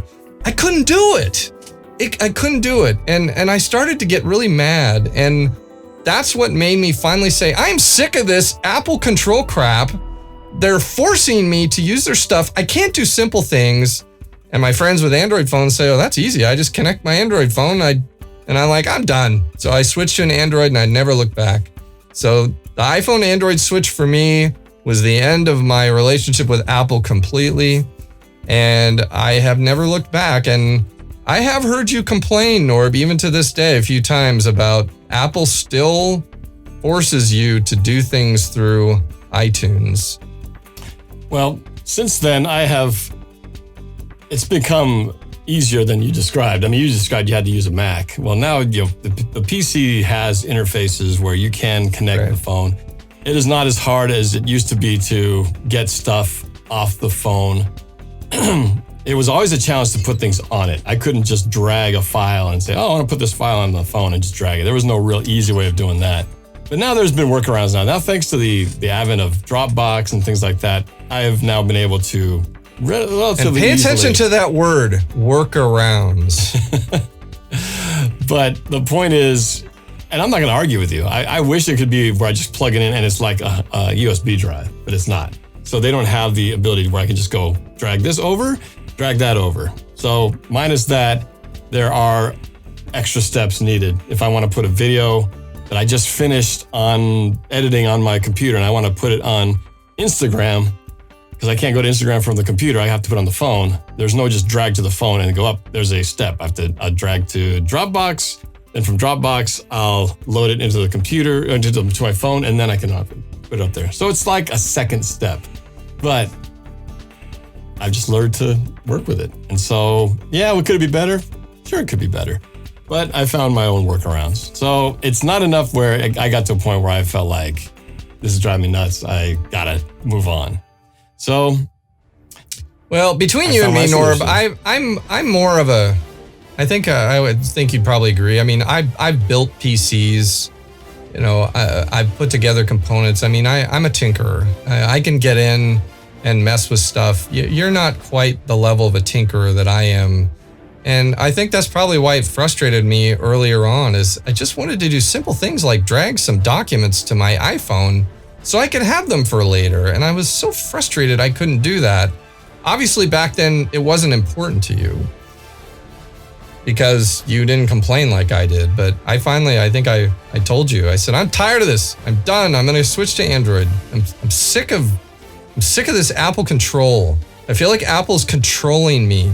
It's like Apple wants, and I told you, I felt like Apple started focusing everything on the everyday consumer, anybody who has no technical ability or knowledge to really do stuff. I mean, I hate to say it because I love Jobs because he focused on the everyman, and I think I'm an everyman, but I'm an everyman who just wanted to put some PDFs on my iPhone.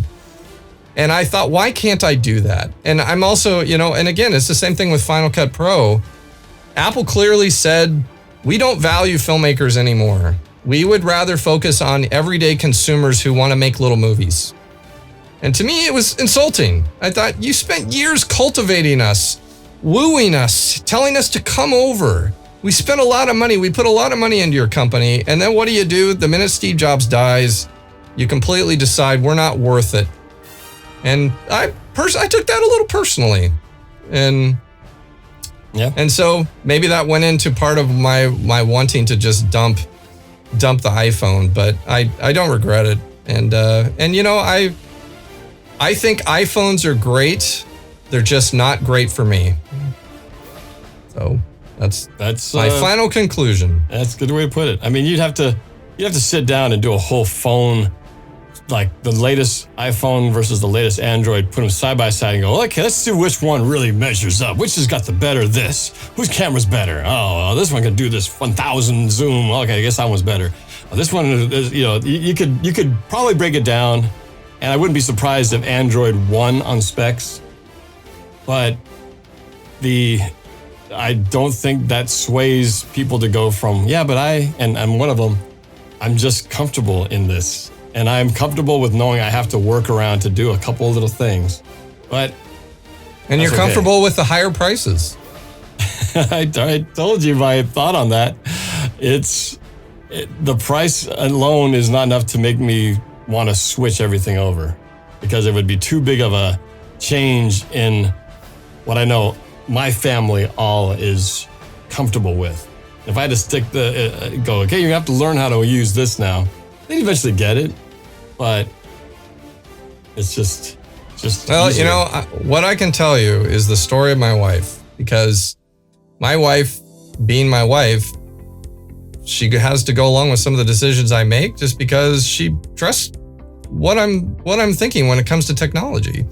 And when I went Android, I talked her into going Android. I didn't force her. I talked her into it. I said, why don't you, if you go with Android, I can help you. And I really think there are great things you can do with this phone that you know, because she was with an iPhone too. So she switched. And I remember it was hard for her. There were a few times where she said to me, I just want to go back to the iPhone. And I said, just hang in there. I said, hang in there. I said, you'll get used to it. I said, and trust me, Cynthia, I said, there is no golden solution here. iPhones are not perfect either. Android's not perfect. They both have problems, but I think that you're going to appreciate with the Android being able to easily get your pictures offline and put things on there, and I can help you with that and we'll be in sync. So she switched. But as you know, you got a new iPhone just earlier this year, and we gave Cynthia your old iPhone with the cracked screen, and you know, she went through another learning curve with that. And what I told her, I said, use it for a while. If you decide you really want to go back to Android, we'll get you an Android phone. But she at this point has gotten used to it, but she'll be the first to say there have been things about it that have frustrated her. And one thing is this proprietary lightning connection, because she couldn't use any of her earbuds with it. All her earbuds have the typical universal plug that we all know, the stereo mini jack. And guess what? You can't plug that into an iPhone. You have to. That was very controversial when they got rid of the headphone jack, because everybody's got headphones lying around. They give it to you at the airplane. You got all your old headphones can work that way, but now you can always get an adapter. So again, there's a workaround, but you have to purchase something. But so there's an example of something you'd have to get. So she's sticking with it. She's sticking with the iPhone with a crack on it. Well, the last I brought it up to her, I said, do you want to get an Android phone? How are you at this point? And she goes, She says, I think it'll be all right. And part of the test run is that my son Brett is about ready to get his first smartphone, and we were going to give Brett your iPhone, or I was going to give him my old Android phone. And the funny thing, the first thing Brett said is when he heard us discussing this plan, he said, Dad, if I could say something, I really don't want an iPhone. I really want an Android phone. And I said, but Brett, don't all the kids use iPhones? He's like, no. He says, all my friends have Android phones. And that's, I want to use that because that's how I can play games with them and do stuff. And well, yeah, except he wants to be on the same system his friends are on, right? But what surprised me is I thought all the kids had iPhones, but Sammamish up here, we're pretty close to Microsoft, and there's a heavy population up here that works at Microsoft, very tech-driven folks that live up on this plateau. And my guess is, I really know that tech people prefer Android phones. And I don't know why. I'm guessing just because there's less control. I would really say if you want to just get down to it, if you have an Android phone, you connect it via USB to your PC, and it shows up as a device in Explorer, and you drag and drop. But an iPhone, if you connect, unless you use workarounds, you have to run iTunes or run some type of Apple software to interface. And I think tech people who work at Microsoft, I don't think they want to do that. Yeah. I think they'd prefer to just connect it to Windows. You can get stuff off, but the reality is if you want to load music onto your phone, you have to use iTunes. See, that's the bottom line. So, I just drag that MP3 to the folder and bang. It's there. I would love to have it be that simple, because there are times when I've had my frustrations with the way iTunes connects and things like that. So I'm not so proud to go like, oh no, I love iTunes to death. It's perfect. No, I wish it was easier that they didn't have that proprietary requirement where I couldn't just drag. Like, I like this song, let's just throw it on there. It's a process.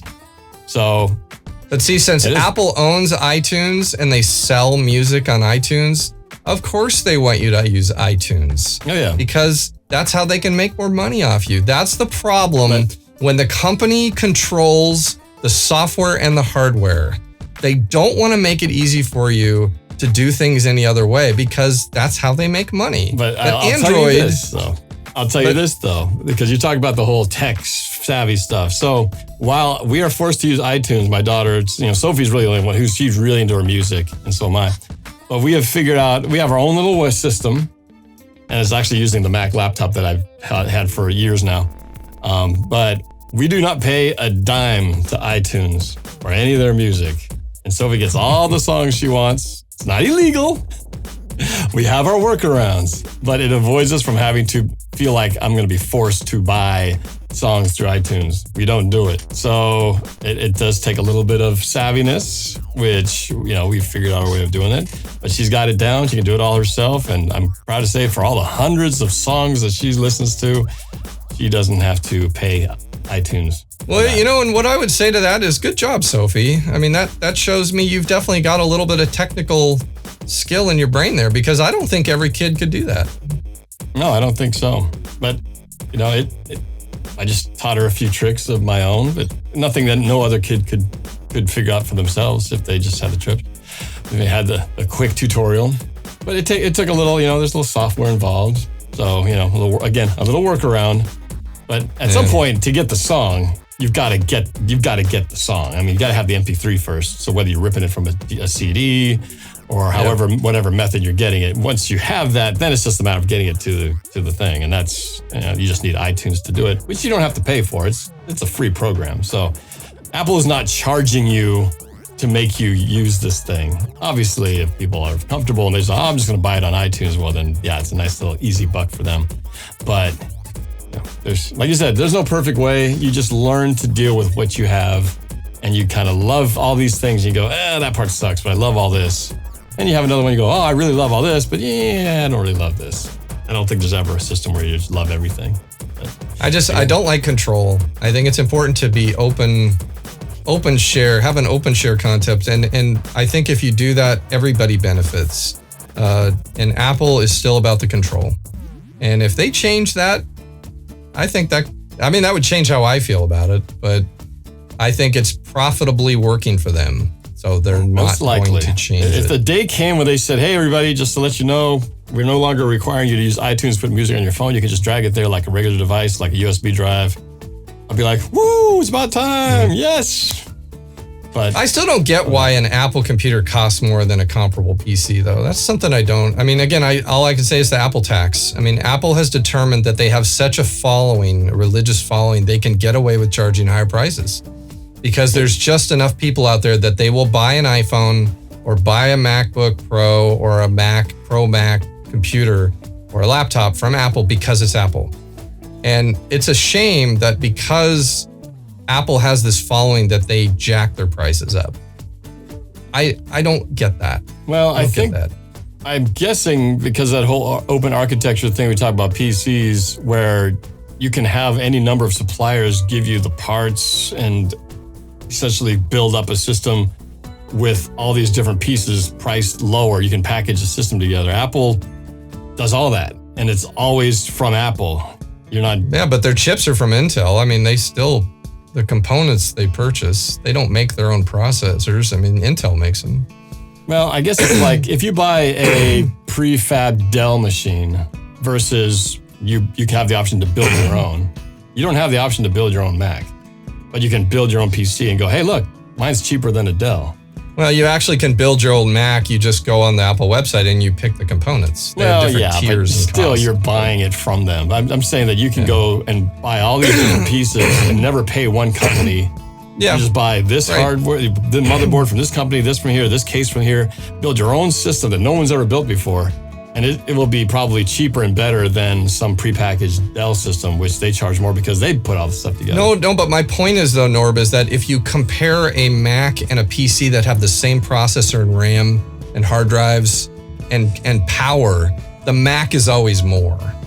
Yeah, that's true. You're saying that you could buy cheaper components. Yes, you can, cheaper components. But I'm talking about when you compare two of the same, the Mac costs more.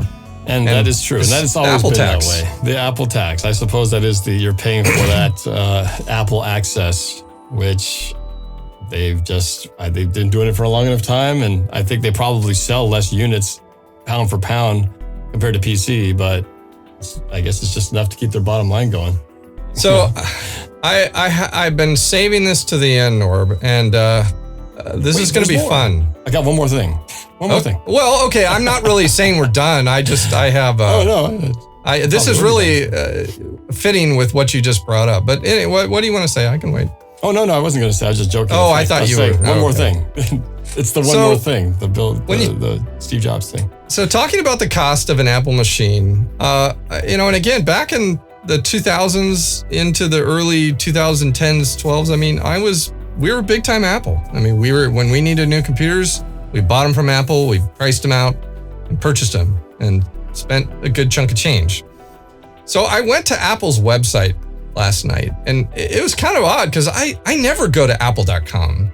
I never go there. I haven't been there Apple either. is so not a part of my life. But I went there and I was just curious of the prices of their machines these days. And so I looked at some laptops, and they're, depending on the power, RAM, processor, you can go $2,000 to $3,000. And that's kind of what I expected. Right. Yeah. So, but then I looked at the Mac Pros, and the Mac Pros are their desktop machines. These are the ones that if we were to buy, this is the kind of machine we get for work. Do they still look like a garbage can? They still like a little garbage can? Is that their design? No, they're back to they look more like the G5s. They're kind of a tower, like a typical tower. Yeah, we got out right before the garbage can style. Yeah, that didn't work. I guess that didn't last very long, so they're back to regular shapes. Okay. It's a basic tower PC, and the website is slick. I mean, the way the animation of the way the case lifts up. I mean, they show you how you can lift the case and configure the hard drives and RAM, and it all looks great. I mean, it's elegantly designed. I mean, everything, it's got that Apple slickness. So I went to the Mac Pro, and after looking at it, I thought, well, I want to see what this would cost. So I went ahead and everything's a choice. So you choose how much RAM you want to buy. You choose the amount of processors. So I went ahead and I went down the line and I chose the highest amount of every component. So I'm going to list what I picked. Yeah. All right. So if I want the fastest, most powerful Mac Pro on the market, it's a 2.5 gigahertz, 28 core Intel Xeon W processor with turbo boost up to 4.4 gigahertz. That's 28 cores. That's a lot of cores. It has 1.5 terabytes of DDR4 memory. Think about it. 1.5 terabytes of memory.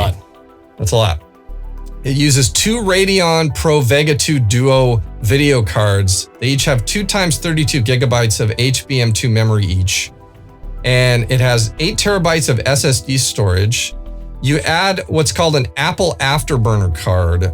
This will allow you to do up to 6 streams of 8K ProRes RAW video at 30 frames a second. So you can have 6 streams of 8K ProRes RAW video at 30p. That is insane. That's insane, running 6 streams of 8K video. Yeah, it's 8K, that's crazy. Okay. It has a stainless steel frame with wheels. It has the Magic Mouse 2 plus the Magic Trackpad 2.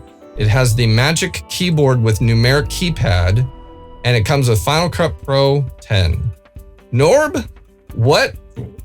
The price is right. What's the cost of this machine? Gonna set you back.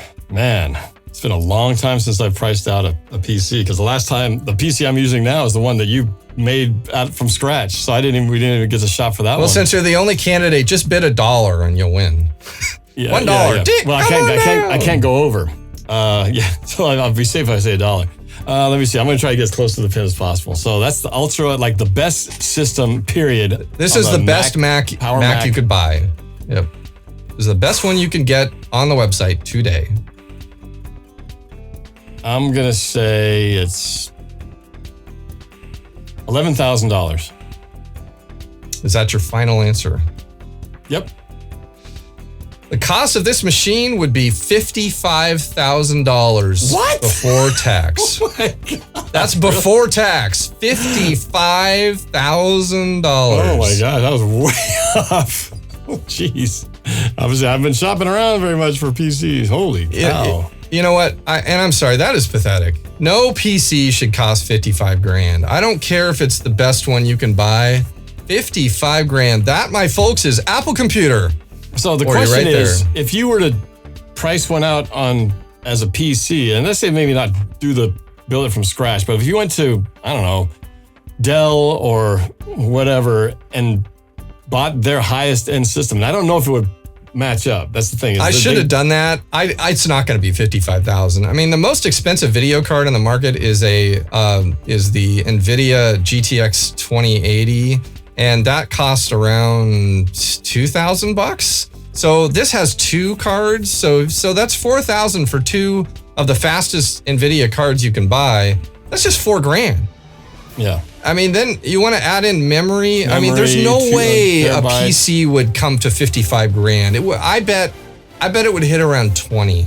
Oh. So I mean, that's just nuts. That's just nuts. Who buys that? And my thing is, if you're going to buy a machine like that, I was looking for the place where it comes with a hotline to a technician who will be standing by to answer your tech support calls when things don't work. Because I guarantee you spend this kind of money on this machine, it doesn't matter. You're going to have problems. No PC is inherent from trouble. And I would worry about buying a machine like this that I don't think they have many of these out there, because who's going to pay that much money? So the ones that are, I bet they're not well tested.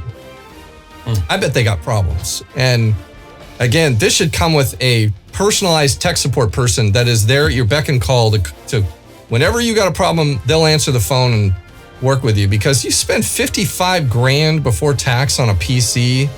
My gosh. I mean, that's just nuts. When I brought my Pro Tools system with hardware and accelerator cards and the sound devices, the input-output devices, and all the everything, I think it was about $20,000. About 20. With everything. But that was not for the computer, though. But that was not for the computer.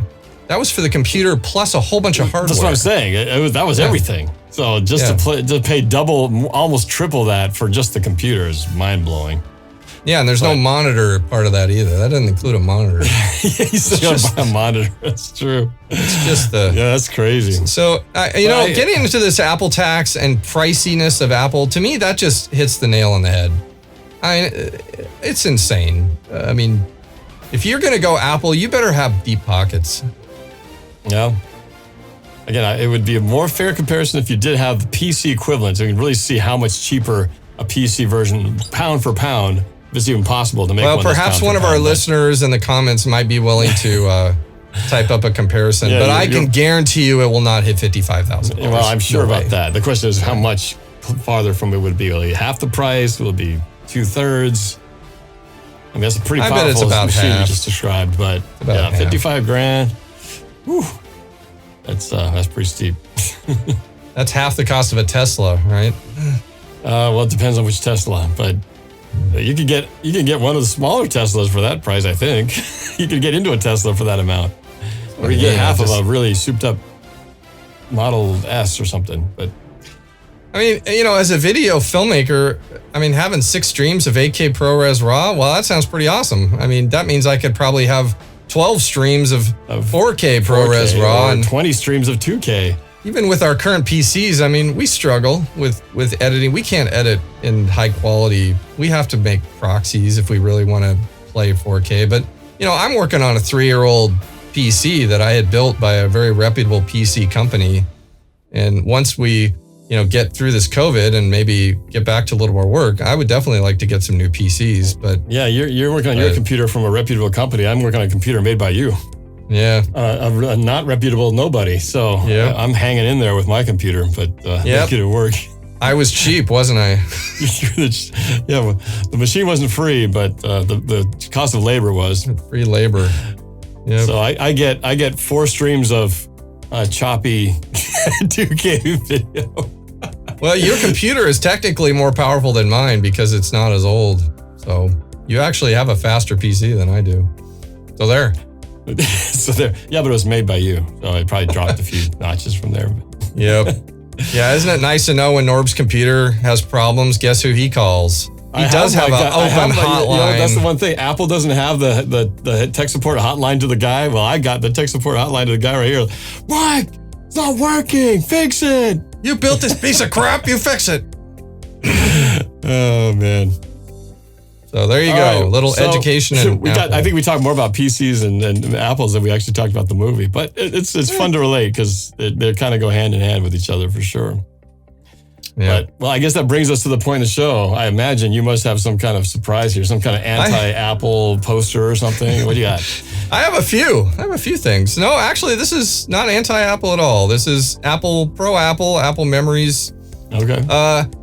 So thinking about the show we were going to do and watching the movie and taking me back to the days of the Apple II and the Mac and fond memories of the Apple II, playing Lode Runner and Choplifter. I've talked about those in other shows, but back in the days when we were Mac-based, we had a lot of Apple computer machines, and I had a Power Mac. And actually, it's right here. It's not that old. I mean, this is probably, 10-year-old Apple laptop. That's the one we have as well that my daughter uses to do her music syncing up with her phone. Yep. I still fire this up now and then. I need to get at some old files, but one neat thing about the Apple platform with the OS system is a guy made this program called Virtual 2, and it's an Apple II emulator, and it runs only on Mac. And there are emulators for the PC that will run Apple II emulation, but they won't print to a PDF. And Virtual 2 is the only one I researched that can still do it. So I fired up the laptop yesterday, and I ran a program I used to use back in the 80s on the Apple II called Print Shop. Oh, I remember Print Shop. Everybody made their college flyers with those things. Exactly. Print Shop was heavily used. You'd always see posters and greeting cards. So I was able to make an old school print. I'll show it to you here. Oh, yeah, that looks familiar with the border on the outside. Everybody had the border. That's hilarious. And it's just, even the font, I did the whole 3D thing. So it says, thanks for following the Watchmen, Mike and Norb. And it's printed from the Print Shop on the Virtual Tool Apple machine. And I did another one where I used one of their graphics that it's just of a computer with a happy face, and I picked a different font. But that's hilarious. I used to do a lot of stuff with the Print Shop, and you'd always see this on posters, and so I thought it'd be a fun way to reminisce about something I used to do in the Apple II. And it's so cool that I could print something from the Print Shop on an emulator running on a Mac PowerBook today. That is pretty cool. That would have been even cooler if you printed on a dot matrix printer and brought that one up. That would take it really back to the old school. And I have my first iPhone. I just don't throw stuff away. So this is the very first iPhone I ever had, and I don't know the model number, it is, but it just says iPhone on the back. But it's amazing how small these things are compared to the phones we use now. Well, and it's funny because it went from cell phones were big, humongous bricks under your neck to they got it to a super small. Like I remember I think the smallest phone we ever had were those Motorola's. Remember the Motorola's? It fit in the palm of your hand. It was a flip phone.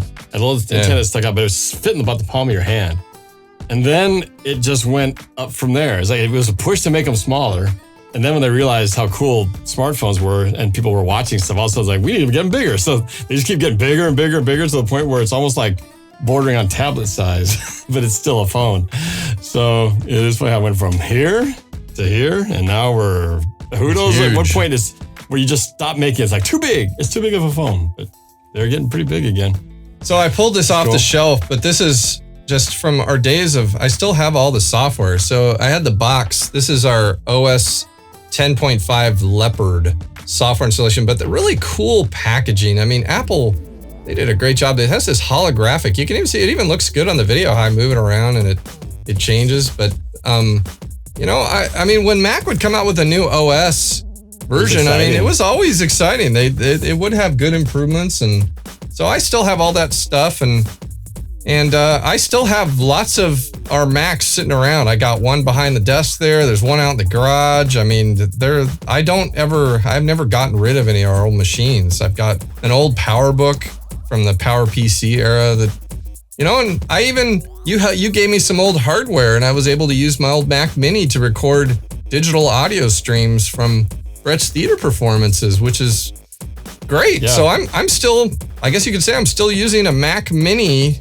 for work because it's got this pipe where I can get an optical feed from this old soundboard in a theater. ADAT connection. ADAT.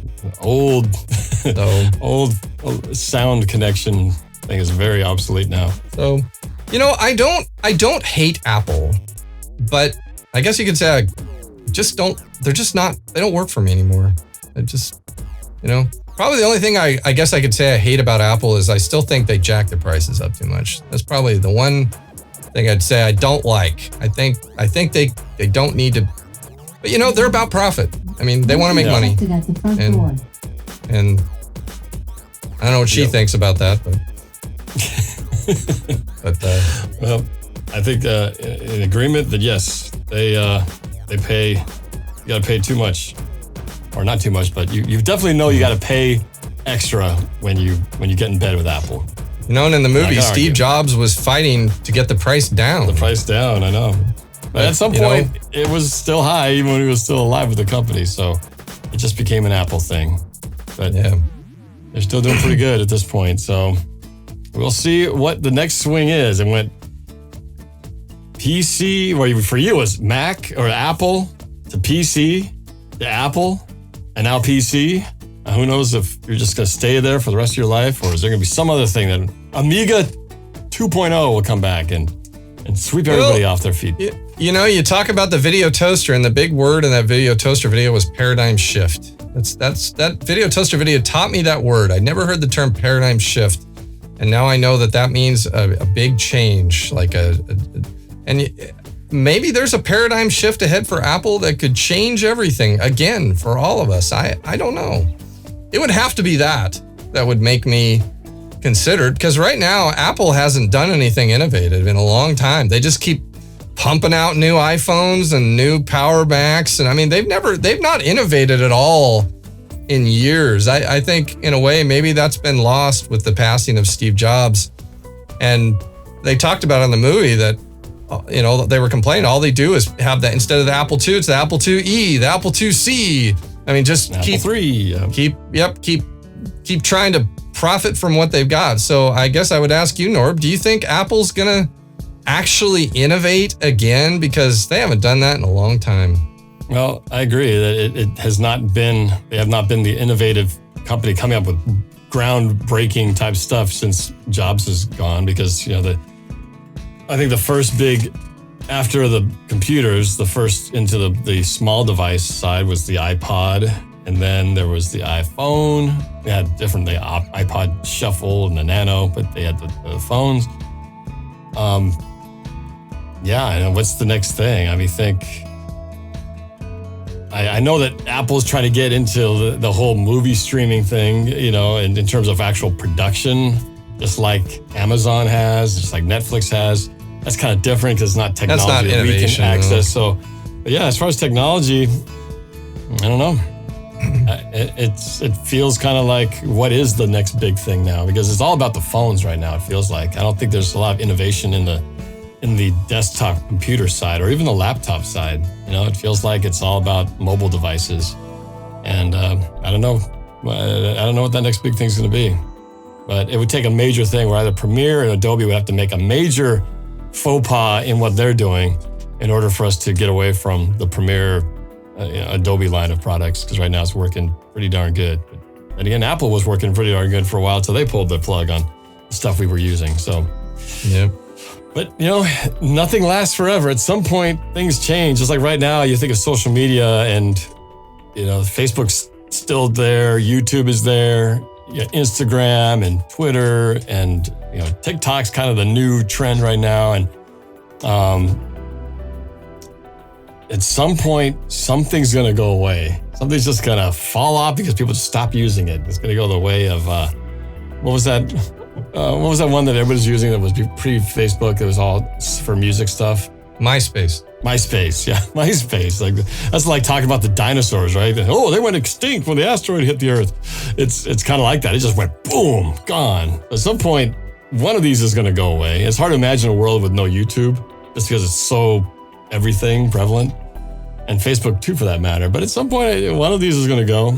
And at some point, there's going to be some new technology that we haven't experienced yet. And What will that be? It'll be the first thing that interfaces directly into your brain, where you don't have to use a device. You just think it and it just happens. It'll be something like that. I guess the Apple Watch was post Steve Jobs, wasn't it? Yeah, but it was a watch. It was still a thing. I mean, it was an add-on. It was essentially an add-on to your phone. It didn't work though. I remember when I saw it, I thought, I don't want to wear a watch again. Yeah, I don't have one.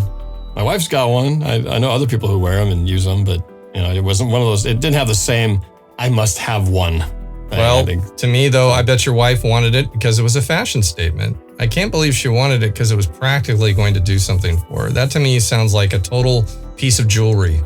It's a piece of jewelry. Well, it has some functionality to it, but can you live without it? Well, sure you can. It's not like you have it and it's like without it, you're like, I must have the watch. It's everything. Well, I think the problem with the Apple Watch to me was when I read up on it was its battery life. I mean, you constantly got to charge it.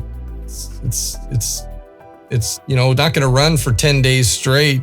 It's like you have to charge it every night. It's like your phone too, though. I mean, how often do we let our phones go for days? Right? I know, but now you have two things you have to charge every night. And then if you get those wireless earpod buds that they sell, you have three things that you have to charge every night. And to me, that sounds like a lot more work. Because then if you travel, you got to bring the chargers with you. You got to bring three different chargers. Well, anytime you have anything wireless, it doesn't matter what brand you use. If you use wireless headphones of any phone, you're charging that. If you're using a mobile device of any brand, you're charging that. Yeah, the watch is just another extension. But I was trying to think, was there anything else added in the past few years? And then the watch is the only thing that came in mind. There's really not anything else I could think of that's been that, like groundbreaking, innovative. We're kind of at a point. I feel like feels like we've plateaued a little bit in terms, it's just now making each of these devices bigger, faster, better camera, more memory, longer battery life, but it's just improvements on an existing technology. Not that thing where you go, whoa, what is that? I got to get my hands on whatever that thing is. My biggest complaint is, and this is not an Apple complaint, this is a technology in general, is that we've spent the last 10 years developing better, smarter phones, but yet there's still that huge delay when you talk to people. And people still don't sound so great. The audio quality is in a lot of ways worse than when we had just copper wire tying two rotary phones together. At least when you talked, it was clear and there was no delay. Now it's like you have delay and you have reception problems and you have the garbly digitized sound that often cuts out and is problematic. Yeah, the phone conversation is definitely from typical traditional phone conversations has not improved. It's actually gotten worse, despite the fact that our phones can do everything a supercomputer. We have devolved. Unless you're using something like FaceTime or more of a direct, not phone-based thing. But yeah, those are actually much better. But if you want to call somebody up and punch in their digits, you're going to have to get the gobbledygook delayed conversation. Until that improves, I guess. We'll see.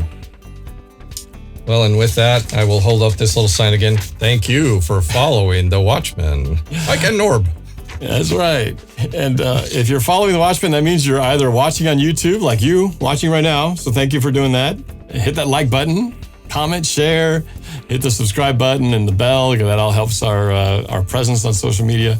And if you're listening to us on our podcast, again, I commend you for making it through the show and listening to us rant on about our different stuff. But hopefully you found it entertaining enough that you're actually here at this point, and we thank you for it. And please drop us a line, let us know what you think, and let us know if you found the price of that really expensive souped-up PC so I can compare it to Mike's $55,000 Mac and see how the price really shapes up, because it's kind of an unfair study when you don't look at both sides. I'm just saying. Anyway, I'm Norb. And if you're an iPhone user, go Norb. And if you're an Android phone user, go Mike. So pick your side. And thank you for watching. So we will talk to you next time. See you later. Thanks for watching The Watchmen. Please click on here to watch other episodes, and be sure to hit that like button too. And please subscribe and hit that notification bell. That way you'll always be alerted to any future episodes. It really helps us out, and we appreciate it. We'll see you next time. And remember, we'll be watching.